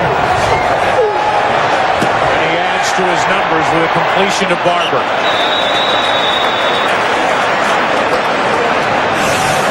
Kerry Collins has found Jeremy Shockey 10 times. And the amazing concentration for the 22-year-old rookie. On that hit, that was on a 1st and 25, good for 20 yards. And at the end of the drive, flip it up and let the rookie come down with it. And the amazing thing is his teammates say he practices just like that during the week. 2nd down and 3. Room to run for Barber. First down. Barber lost the football. And the Eagles have recovered.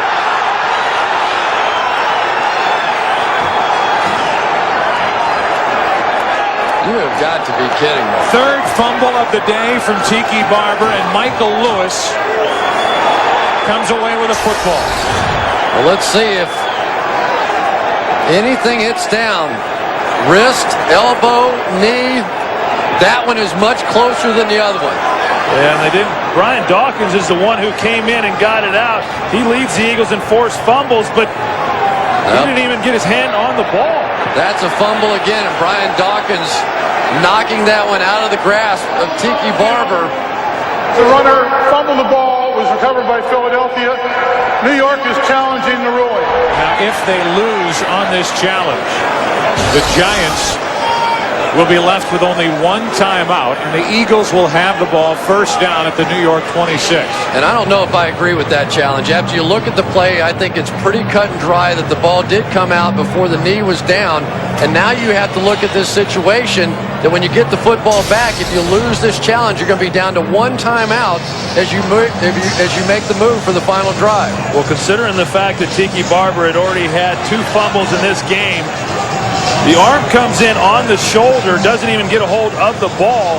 I'm not sure exactly why this ball came out to begin with, but the knee's down there. You see right here, the knee is down, and just where is the ball? The ball looks like it's starting to come out. I don't know that there's enough there to overturn the call. I thought when I saw this angle, it looked like the ball was out. Right there, it's out. That's out. That angle is, to me, is conclusive that the ball is moving well before the knee is down. Reviewing the play, the knee was still off the ground when the ball was loose. It is a recovered fumble by Philadelphia. New York is charged a timeout, and they are out of replay challenges. So all Barber can do, with 158 yards on 25 carries to his credit, is hang his head after his 3rd fumble. Yeah, that's a lonely feeling right there.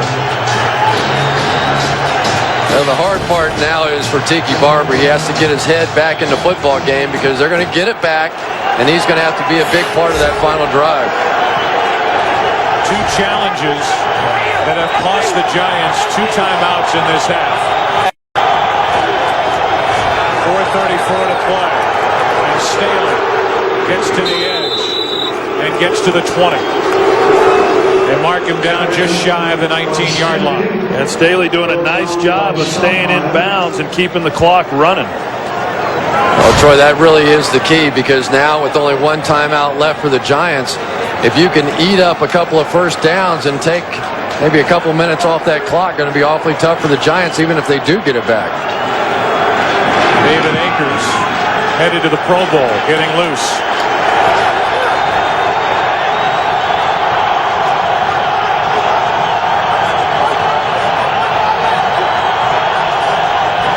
Second and 3, Staley. Gain of 2. Well, this is going to be a big 3rd down right here for the Giants. The Eagles are already in field goal range. If they're able to stop them here, then they get the ball back with an opportunity to go down and get points of their own. And right now for the Giants on defense, you really have no choice but to send the house in this situation, because I just don't think that Andy Reid would have the confidence in Feely to go play action here. Just have to assume run and blitz everybody. They do run with Staley. And Staley brought down right at the marker.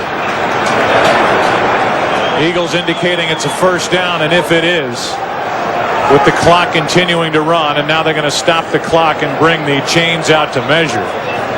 That could be a crushing 1st down against this Giant defense, and a big one for the Eagles. And I'm surprised because the Giants didn't bring pressure there. They didn't bring their safeties up to try and make a play, and it cost them a 1st down. Tiki Barber could barely watch that last play.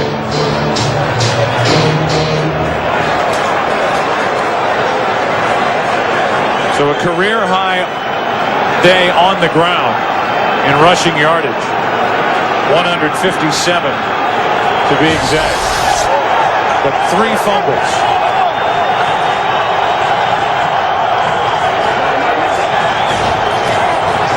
Staley. Dancing, he got to the 15-yard line. And I think what the disappointing thing is, Joe, is that when you get into a game like this, obviously you want to win, but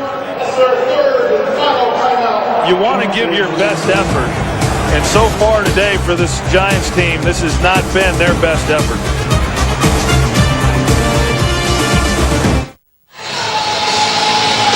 A couple of guys hanging their head on that Giants sideline. Barber with the 3 fumbles. Matt Bryant, the field goal kicker, who missed a 36-yarder. And with 2:23 remaining, the Giants have no more timeouts. 2nd down for Philadelphia. Staley gets to the 15. That's it. Barrow tripped him up. And as a professional athlete, I never feared getting hurt. What you fear is being embarrassed. And for Tiki Barber, there is no greater pain than what he's done to this football team and their chances to get in the playoffs. 2 minutes left in this game, and possibly in this season for the New York Giants, trying to win today to get into the playoffs. You can look at these statistics on the game summary. Another way to summarize it is it's looked like a preseason game in some respects for the Giants offensively, with mistakes and putting the ball on the ground, while the Eagles have not made mistakes today. A couple of drop passes, but they have not turned the ball over. Staley. That's going to bring up a 4th down as Barrow made another good play. And now it comes down to David Akers. And if you're wondering, inside of 40 yards this season, David Akers is 23 of 24. Only one miss out of 24 attempts from this distance. He has not had a field goal attempt blocked. The Eagles will let the play clock wind down and spend a timeout. They have 3 at the moment. And so the Giants will have over a minute remaining when they get the ball back, but they again are left with no timeouts, as Akers will make his way onto the field after the timeout and try to put Philadelphia up by 3. 3 fumbles today by Tiki Barber. One in the Philadelphia red zone, one in midfield, and then the latest one deep in Giants territory. And if you're wondering how a team can possibly have 416 yards of offense and only 7 points on the board, that's it. Yeah, that's it. And there's so many good performances. Jeremy Shockey and even Tiki Barber running the football, but the 3 fumbles absolutely kill you. And this defense for the Giants has played well today, too. A minute 16 remaining. 35-yard try by David Akers.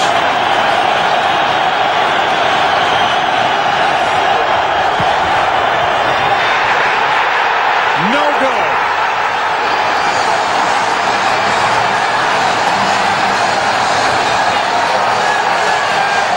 I bet you Tiki Barber's feeling a little better right now. That's the second missed field goal at that end of the field. This one is pulled by Akers, and the Giants still have a heartbeat. Well, we have a second miracle at the Meadowlands. David Akers just doesn't miss kicks like that.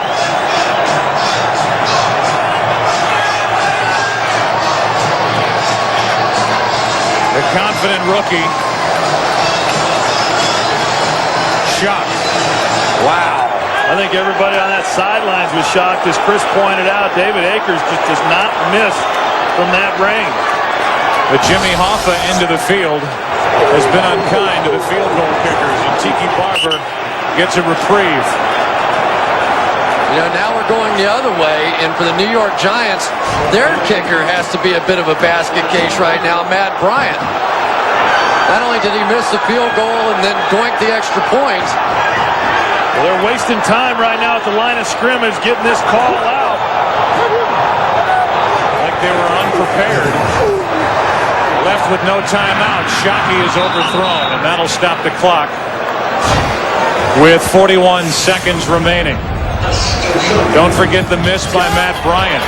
36-yard try was pushed. But following the extra point that he banked in off the goalpost, his next kickoff was a shank. So sometimes, just like a golfer, when your swing starts to go awry, mentally it can really begin to wear on you. Well, if this game goes into overtime, you've got 2 kickers that are less than confident for the remainder of this game. 3rd down and 3. And a handoff to Tiki Barber. Barber gets it out to the 42. And it looked like he almost had it pulled out of his arms there, too. There's no doubt that he's thinking about that. Very tentative, and now a penalty flag as the Giants spike the football to stop the clock. I don't think all the players for the Giants were set when Kerry snapped the football.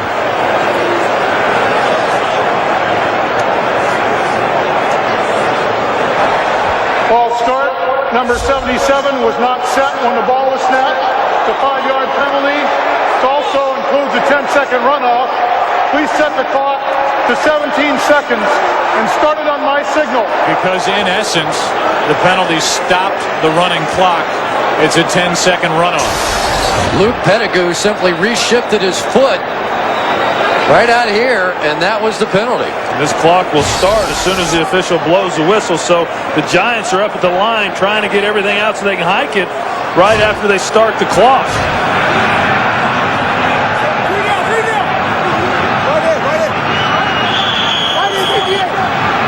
Out of the shotgun. It's first down for the Giants. And Collins airs it out. Overthrows his receiver, Derek Doris. If nothing else, the third down handoff to Tiki Barber got the Giants out of danger territory, where if they were faced with a fourth down, having to punt to the Eagles, who have 2 timeouts remaining, we are staring at overtime, barring the miraculous here with 8 seconds left. Yeah, and I think if I was the Giants, I would have Kerry Collins just take a knee and go over to the sidelines and take a deep breath and get ready for overtime. And it looks like they will do just that.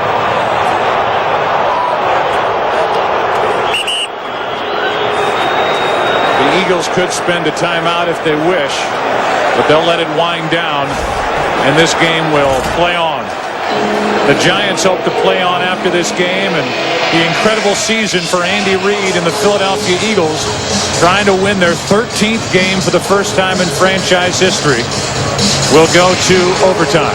And we really haven't talked much about what this game means to the Philadelphia Eagles. Remember, if they win here today, they are assured home field advantage throughout the playoffs. If they lose and Green Bay wins tomorrow, then the championship game, if it holds true to form, would be in Green Bay instead of Philadelphia. And for all of us who have ever been in Green Bay this time of year, that is a major difference. That's why they haven't lost a home playoff game in franchise history. Yeah, and how about Andy Reid? Just the way he continues to show his composure. We're going to play a sudden death overtime. First team to score will win the game. The timing of the game will be the same as the fourth quarter.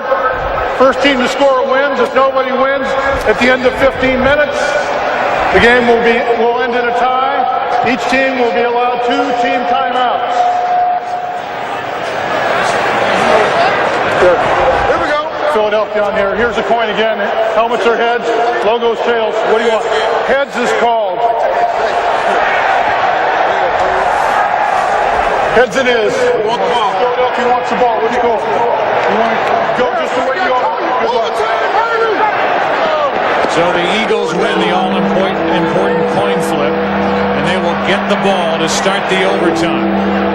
It's 7-7 at Giants Stadium, and the Eagles will start the overtime with the football.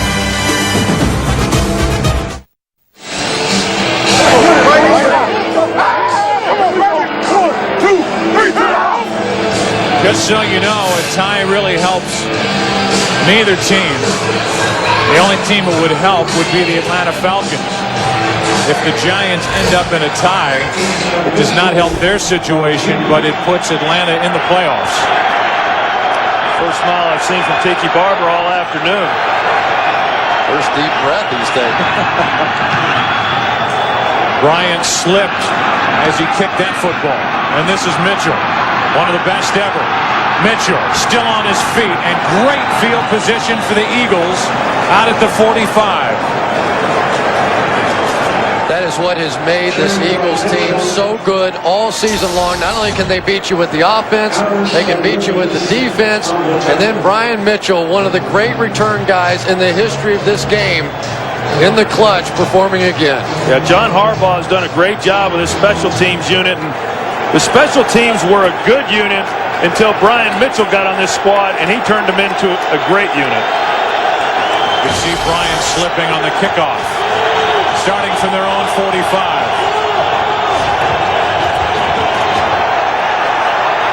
Feely is dragged down from behind. Kenny Holmes with his biggest sack of the year. Well, A.J. Feely just just getting a little too comfortable in the pocket. There's got to be a little timer that goes off in your head, letting you know you got to get rid of the ball. He hangs in there. Kenny Holmes drags him down by the back of his shoulder pads. But look at all this room, Troy, to step up, and instead he moves to his left. He just panicked a little bit. The protection was there. He just tried to escape. 4 wide receiver set as Feely throws, and it's Mitchell out to midfield. It'll be a 3rd down and 5 for the Eagles. Well, they make it a manageable 3rd down situation. On the day, the Eagles are only 3 of 12 on 3rd down conversions, but they pick up enough yards there to where at least they're 3rd and 5, and the distance is somewhat manageable. What a chance for the young A.J. Feely. Let's see if they come after him with the blitz. Empty backfield.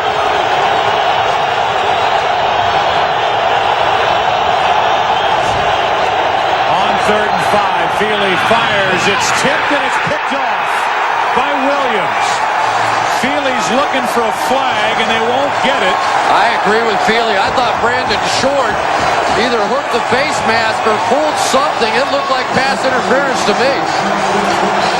Well, he was on him pretty good. It was Brandon Short on Chad Lewis, and Chad Lewis was the one who was looking for the penalty, and I agree with you, Chris. It looked like Brandon Short was all over him, and we're going to get a good look at it right here. They're going to come over through the top of the screen.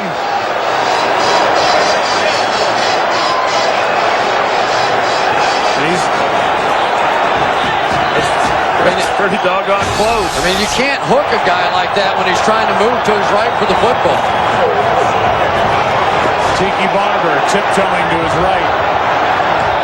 A nice gain on 1st down as he crosses the 40. And now they throw a flag. Here's the interception by Williams, his 2nd of the season. And we'll see what they call here on the sideline. Well, there he is, Mr. Window Dressing, having the presence of mind against a veteran like Troy Vincent to stand there, throw his arms up in the air, and not retaliate. You wonder if they're going to flag Vincent or if they're going to pick up the flag. And they're going to flag Vincent. And that is a huge penalty. Unsportsmanlike conduct, number 23, defense, 15 yards, 1st down.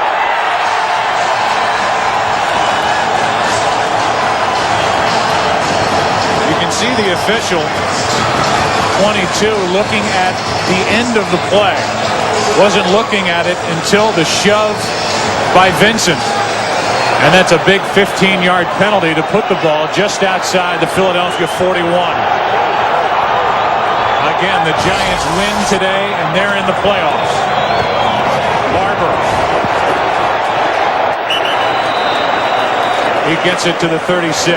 And you notice Tiki Barber on that run had both hands around the football, and rightfully so. You see him, he's protecting the football the entire way. He's been a little bit loose with the ball, and that's why he's fumbled. He's not going to take any chances here. I'll tell you what, if I'm Jim Fossil, I'm playing for a touchdown here. I do not want this one in the hands of Matt Bryant based on what we've seen so far. 2nd down and 5.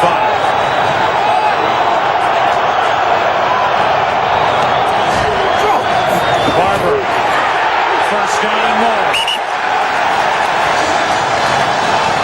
A career-high day on the ground and a reprieve as this game is headed to overtime. 3 fumbles, and it may not matter. 196 yards for Tiki Barber. Yeah, and Jim Johnson came out this week, defensive coordinator for the Eagles, and said that this offensive line for the Giants was better pass blockers than they were run blockers. I think that this offensive line took it personally. They've done a nice job opening up holes for Tiki today. Barber gets away in the backfield and falls forward to the 21. Well, I'm going to tell you what, Tiki Barber, a veteran player, has just shown the biggest heart in the world out here today. He's absolutely exhausted. You can see that. He's had the horrible day with the 3 key fumbles, and yet here in this key drive, He keeps making plays, spinning off people. They're getting him hit in the backfield, and yet he's still able to pick up 4, 5, 6 yards. Well, I think he should thank David Akers for giving him an opportunity to maybe show some of that heart.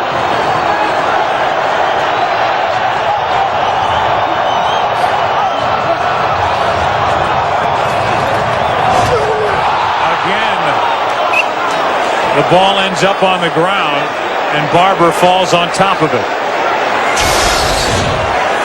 I'll tell you what, this offense under Jim Fossil, when he took over calling plays, has prided themselves on executing, and that it looked like Kerry Collins on the exchange put the ball in Tiki Barber's chest. Well, you saw Tiki get up and say, "It's on me, it's on me," and if he'd have lost the fourth one, you had a suicide watch for Tiki Barber. Well, it's 3rd down and 7. The Giants are inside field goal range, and they toss to Barber. He gets it to the 21, just shy of the 21, and it will be Matt Bryant coming onto the field to try and win it. If the Giants win, they're in the playoffs. Even if the Eagles lose, if Green Bay loses tomorrow here to the Jets, they'll still have home field advantage.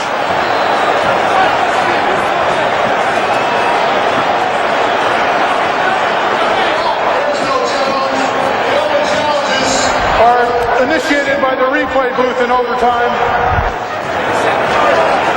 And Matt Bryant, 13 for 17 from this range so far this season. And the big key on this turf is the plant foot. Can he get a secure plant to make the kick? He's missed from 36. This will be from 39 to put the Giants in the playoffs. Bad snap. The Giants are in the playoffs.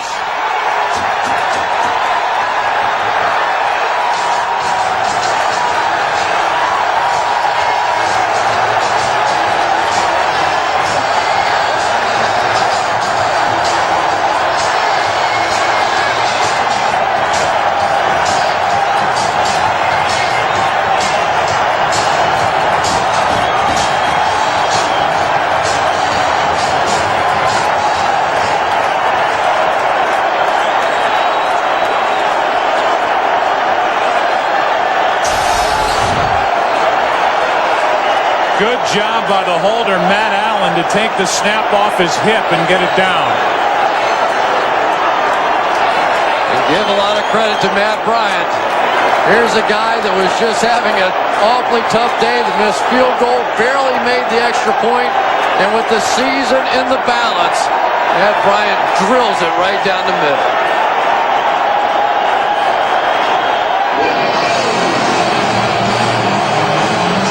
Donovan McNabb be ready in 2 weeks. Will the Eagles still end up with home field advantage in the playoffs? The Giants are in right now as the number 6 seed. Let's go down to the field and check in with Pam Oliver. As Tiki Barber wipes his eyes, tears of relief, joy, what? Everything. This was a tough game for me. Put up a lot of yardage, but I put it on the ground 3 times and put ourselves in jeopardy too often. But we fought together, we stuck together, and it feels awesome that we were able to move it down and get this field going. We're going to the playoffs. It's beautiful. But you know what? In the end, the ball was in your hands. You did a great job to get them in field goal position. Coach Studesville told me, we need you. We've rode you all year.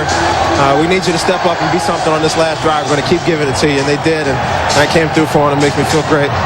Boy, we talked about playoff atmosphere before this game was even played. What does it mean to you now that your team is finally in it? Well, I tell you, it's a whole nother season once the playoffs start. And we're going on. We made some mistakes. We did good things, but we made a lot of mistakes. And we have time to correct that, and it's a good thing, and it feels great. I tell you, this is a great feeling. Congratulations. Thank you. Let's go back to Joe. All right, Pam, the Giants right now are in the playoffs as a number 6 seed. They'll be a number 5 seed if Atlanta loses tomorrow at Cleveland. There's the bad snap, the good hold, and for the Giants, a beautiful kick. Jim Fossil saying a few weeks ago, this isn't over until we say it's over.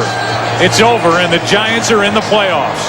We'll take a break and come back to Giant Stadium, where they continue to celebrate. What a day for Shockey. The Giants have made it into the playoffs. 10-7 the final in overtime. Back in a The push continues for the Giants. They've won 4 straight. They're in the playoffs thanks to this kick, and we go down to the field and again check in with Pam Oliver. All right, Joe. Kerry Collins, you said before the game that you thought it'd be a fun game. You didn't say anything about terrifying and dramatic and all of that. We made it that way, I'll tell you. We played well offensively, I thought, but, the turnovers and the penalties, they really killed us. But, we did what we had to do. The defense came up big in overtime, and, we ran the ball well all day, really, and, we did it in overtime, which we needed to do. What can you say about the job Tiki did today to get you guys back in it after all of that? Yeah, he hung in there well. I felt bad for him. He put it on the ground a few times, and it could have hurt us a little more than it did. But our defense came up big. That guy missed a field goal, and Tiki came up big in overtime as well. Good luck in the playoffs. Thank you. Let's go back to Joe. All right, Pam, we show you our UPS leaderboard. UPS delivers a chance for you to win a big screen TV to watch the big game. Log on to foxsports.com. Kerry Collins, his day at quarterback. Tiki Barber at running back. And Jeremy Shockey. You don't want to crown him too early, but he's part Ditka, part Winslow, and he is the most exciting rookie in the league right now. This is Joe Buck for Richie Zients, Artie Kempner, Pam, Cris, and Troy. The Autotrader.com postgame show up now.